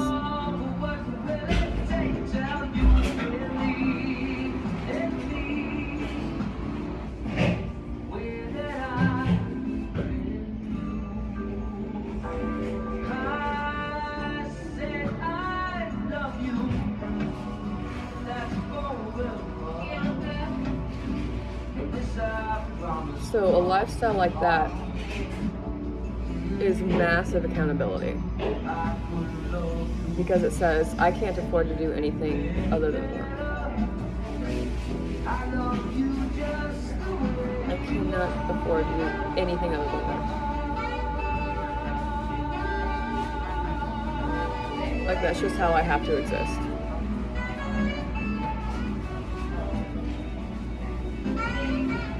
It's not just priority, that's identity, that's consistency.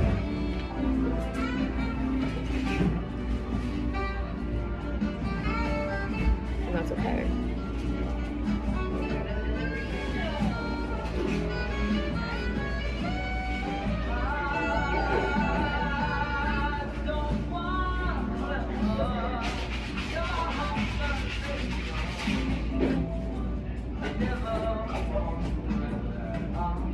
It is a really honest way to live. And you know, someday I hope to make sufficient money to pay back all the money I owe to various places. But you know what? It's just like student loans, in that these things that I owe previous like apartment complexes didn't stop me from being eligible for these social living programs. These programs have made affordable living so much more accessible to me already. And Z-Trip has made a vehicle so much more accessible to me. So this is all really, really good news.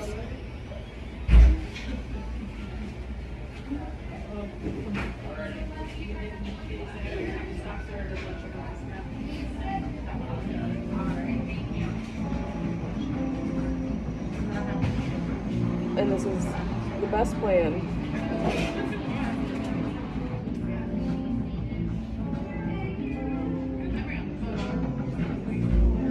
And it is the best attitude to have about the current options.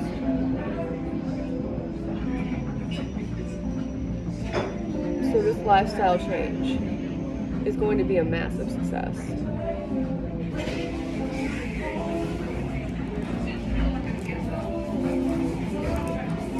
And yes, I'm going to have to handle the logistics of occasionally I'll need to buy more makeup and stuff like that, but those are also subscriptions essentially. Financially they are. And I will address those as the need arises. So basically what I have to include in my mindset is I'm only spending money on necessities, because I'm not looking for purchases that entertain myself. I'm looking for pure function in anything I purchase. Purely looking for function.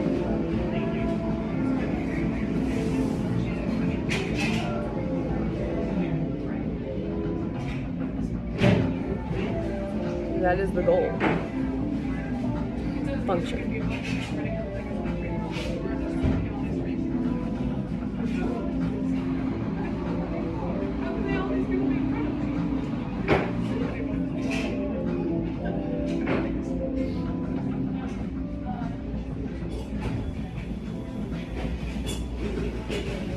That's who I want to be, how I want to navigate.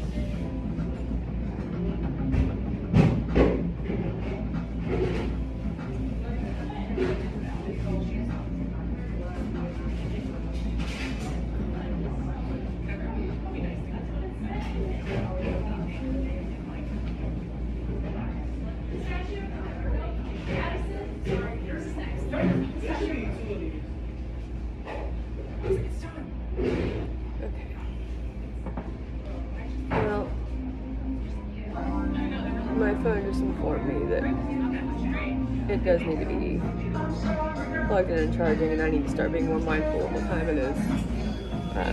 But all of that was enormously important epiphany, and I do need to talk about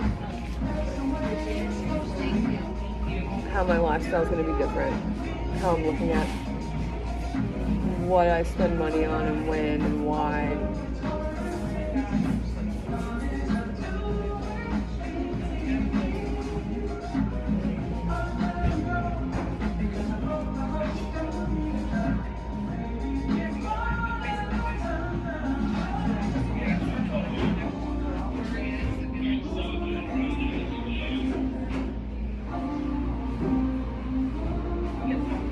And this is the perfect chance to be really passionate about what I do and how I do it.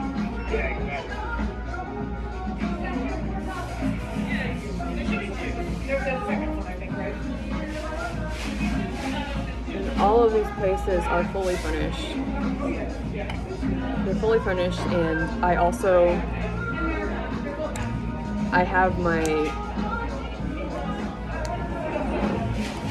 have mattress alternatives. I have like a fold-up cushion I can sleep on if there's not a bed somewhere. So I have to decide what necessary purchases are, and that's all. So we're getting somewhere. Oh look, there's this whole second part of the patio seating I had no idea was here. Oh, it's gorgeous. Look at it. Look at it. Oh, it's gonna be so beautiful when it's summertime and people are sitting here and these lights are all on. You see those string lights? We got a Sweet 16 in that room, but look at this. It's kind of like the one here. It's gonna have like cantina vibes. It's gonna be gorgeous. Okay, I'm gonna be real with you. There's this weird thing at work where like, if I spend all night at these, like, being close to people, it's like, that's like one kind of vibe, right? Like, that's like a vibe that's like, if I'm spending all night deferring to people, then that's a way to be around them directly. But like on a night like tonight, when it was just like I worked a double, so this morning I was the only server assistant, and then at night I was one of like 5 of us at least. There might have been 5 other ones besides me. There were a ton of us, and like I was still just in my own headspace where I was like I was doing my own thing. Then that is like a different kind of really amazing feeling. Like both of them are really great. Like it's really great to be working really hard around them, and yeah, we get on each other's nerves, but it's like, I don't know, we're kind of all here getting it, you know? It's kind of, it's difficult to explain. We're just kind of here getting it. So anyway,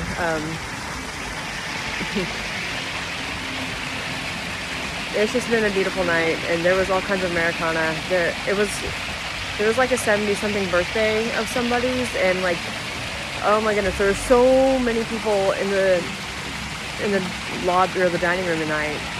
They were just, they looked like picture perfect Americana billboard ads. They just, so many genres of like Americana clothing. It looked like American Eagle in there. It looked like Altered State in there, or Francesca's. There were all kind of like backwoods looks, and there were lacy looks, and there were like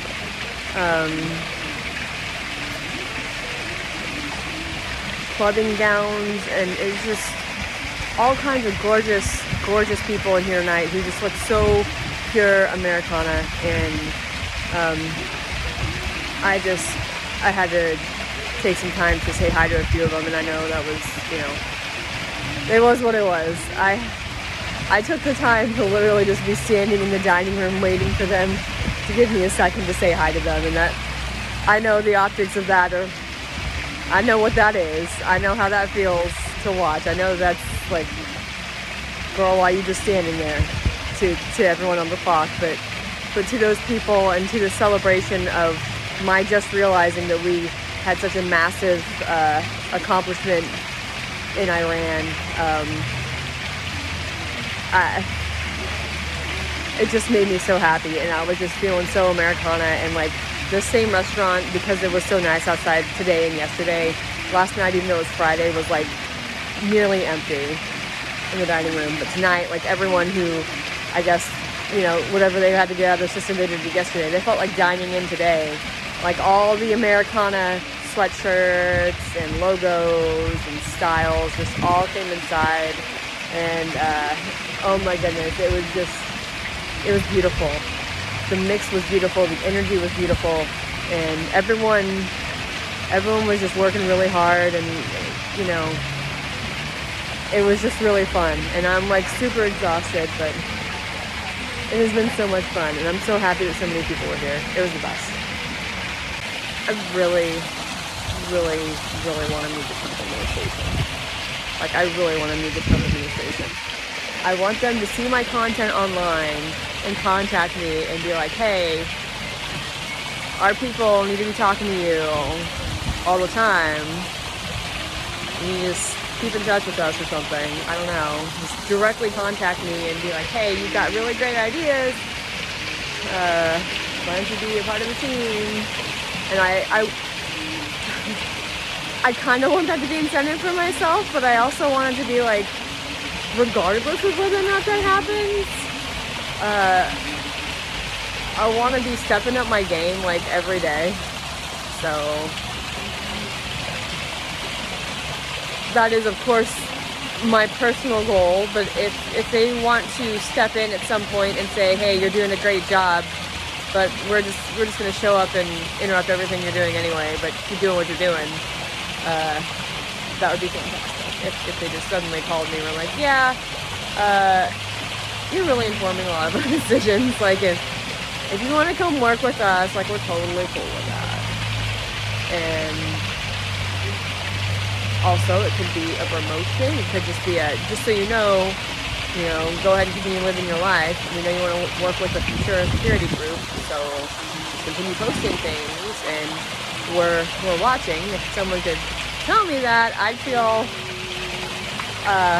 about 3 seconds of wildly validated, and then I would continue doing it. That's how that would play. That's what that would look like. But if they wanted to call me and say, we really like what you're about, then that would just tell me what I already feel is absolutely true, where it's like, yeah, we are on exactly the same page. Oh my goodness.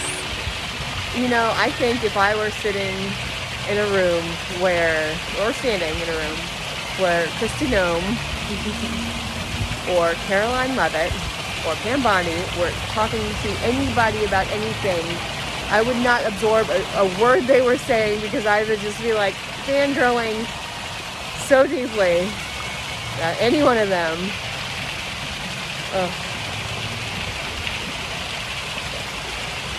it would be rough. It would be rough. But eventually I assume I would, depending on whether or not they were actually addressing me. If they were addressing me personally, I would eventually snap out of it and be like, what can I do for you? That's what that would be like. What can I do for you? Just task me and I will handle it. That's what it would be.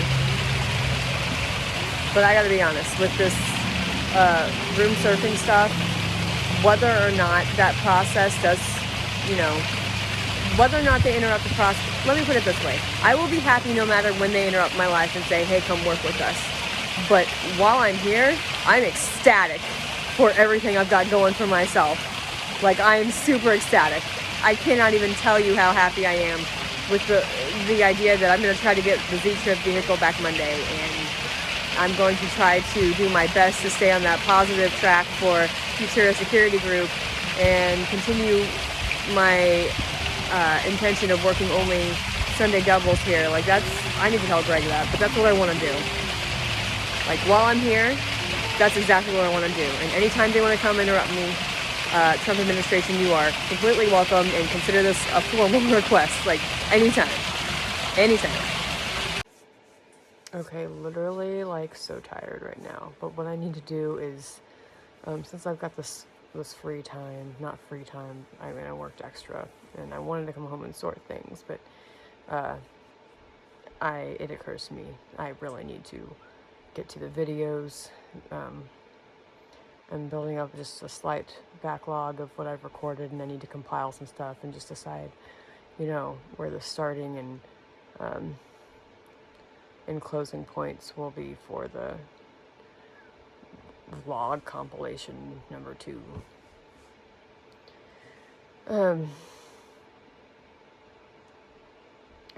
And while I'm gathering all that, before I sat down, I was gonna just eat and like totally mentally clock out and watch Girl Meets World, Girl Meets a Christmas Maya, because I find when I am emotionally exhausted and I want to recharge, the first Girl Meets World episode that comes to mind typically is just beautifully patriotic and emotionally relevant to anything I'm experiencing. And I hope they not resurrect, but I hope they give us another glimpse into the next chapter of the lives of the Matthews family, and now of the Hunter family, and I would love to follow up with all of those characters so much. I know that all of those celebrities have massively successful careers and projects elsewhere, but if they could continue doing some of those things, either during or after, and just give America some more Matthews family values, I think this is the perfect Americana time for that. I have no idea what they would call it, but I think I'm going to watch some of the Girl Meets World episode. Girl Meets a Christmas Maya.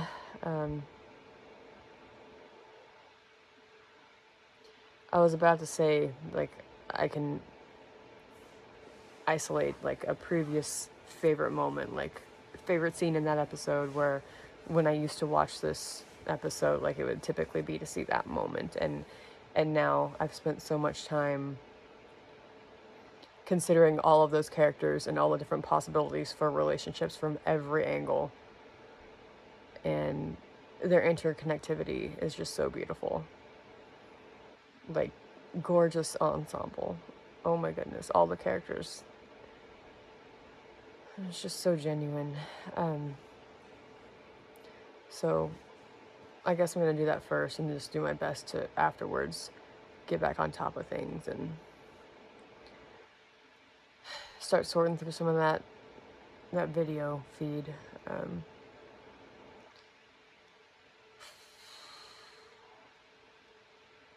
I typically do a pretty good job of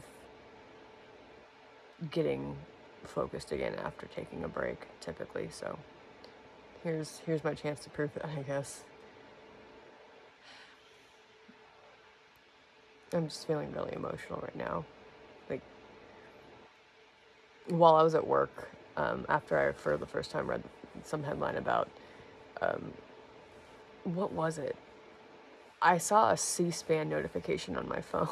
Yes, a C-SPAN notification, because I had the C-SPAN app. They, I can't look at it now, but it said something about Congress holds, or somebody holds a meeting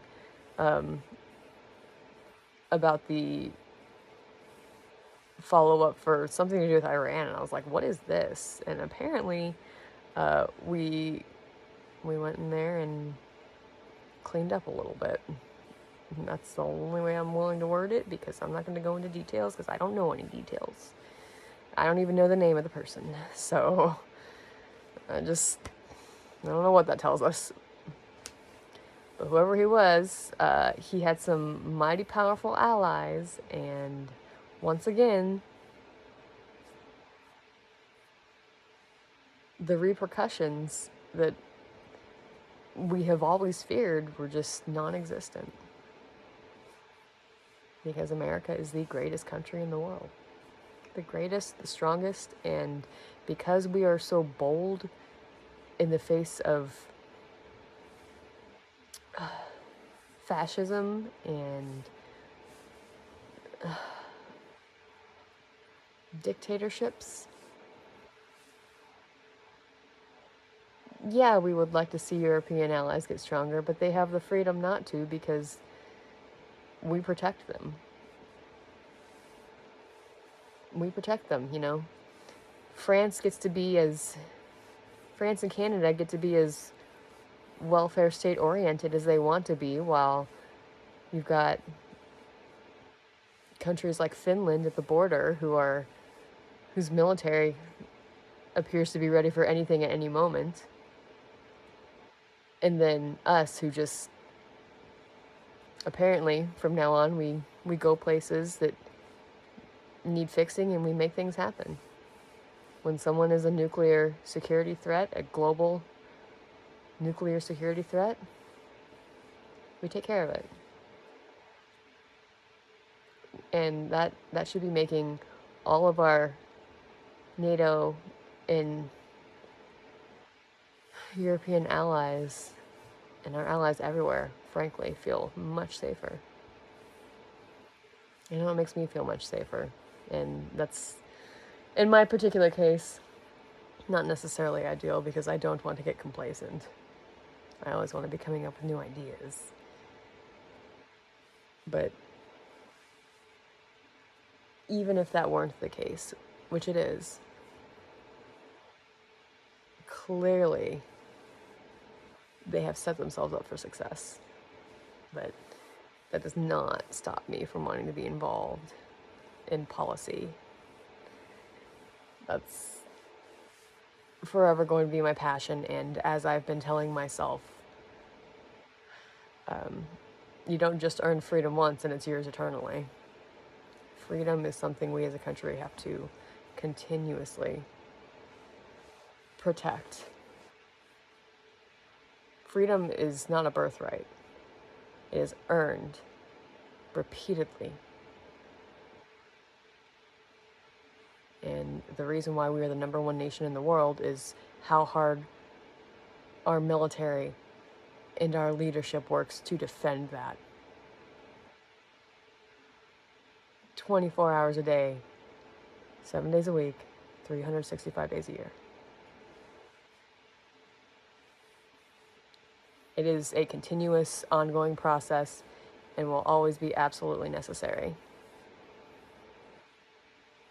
You know, I used to think that, like, how is it possibly an effective use of time for people to go into training for the military and, like, they never see war and, like, well, they get all buff and strong and, like, they don't even ever see the battlefield, but that's the point. Because they are ready for anything. They are always prepared and ready for anything, and that is the value of military training. And that is why veterans and active members are so heroic. Because what a sacrifice. Can you imagine loving your country so much to be passionate about training your body and your mental facilities so deferentially, rewiring yourself to respond to leadership commands in the name of protecting your nation? It's beautiful. And it's not for everybody, and it's certainly not for me. And the way I want to be of service is by writing policy. And to be clear, there is enormous value in being the average middle-class consumer who participates in all of the social competitions of, you know, Puma sweats or Victoria's Secret pink hoodies or, you know, Miss Me jeans, or the brands are all in my head, but I can't think of any at the moment, honestly. Or like, what's another example? Kate Spade handbags or Birkin bags, you know?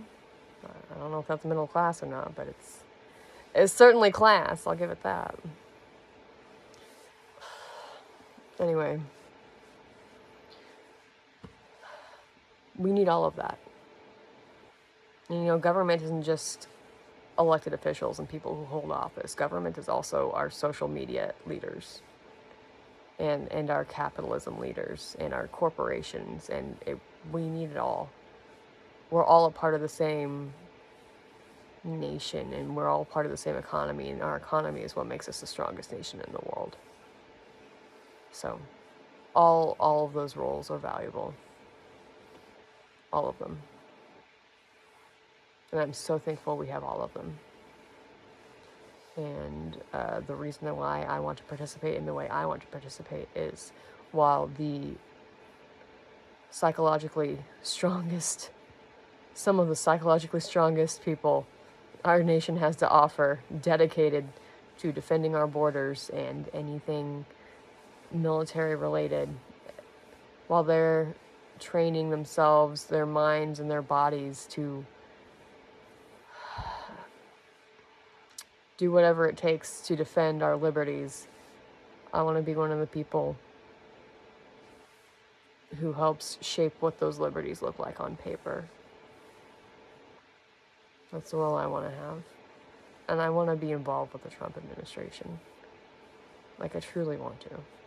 Like, I want to work with their team. And I genuinely hope President Trump listens to me, and that, like, Melania and his entire cabinet have permanent seats somewhere in the Board of Peace, because they have an incredible team. And I'm so glad that he created that permanent global structure. It was brilliant. Okay, so I'm gonna try to unwind a little bit so I can watch that Girl Meets World episode, because I have a lot of emotions that I need to explore.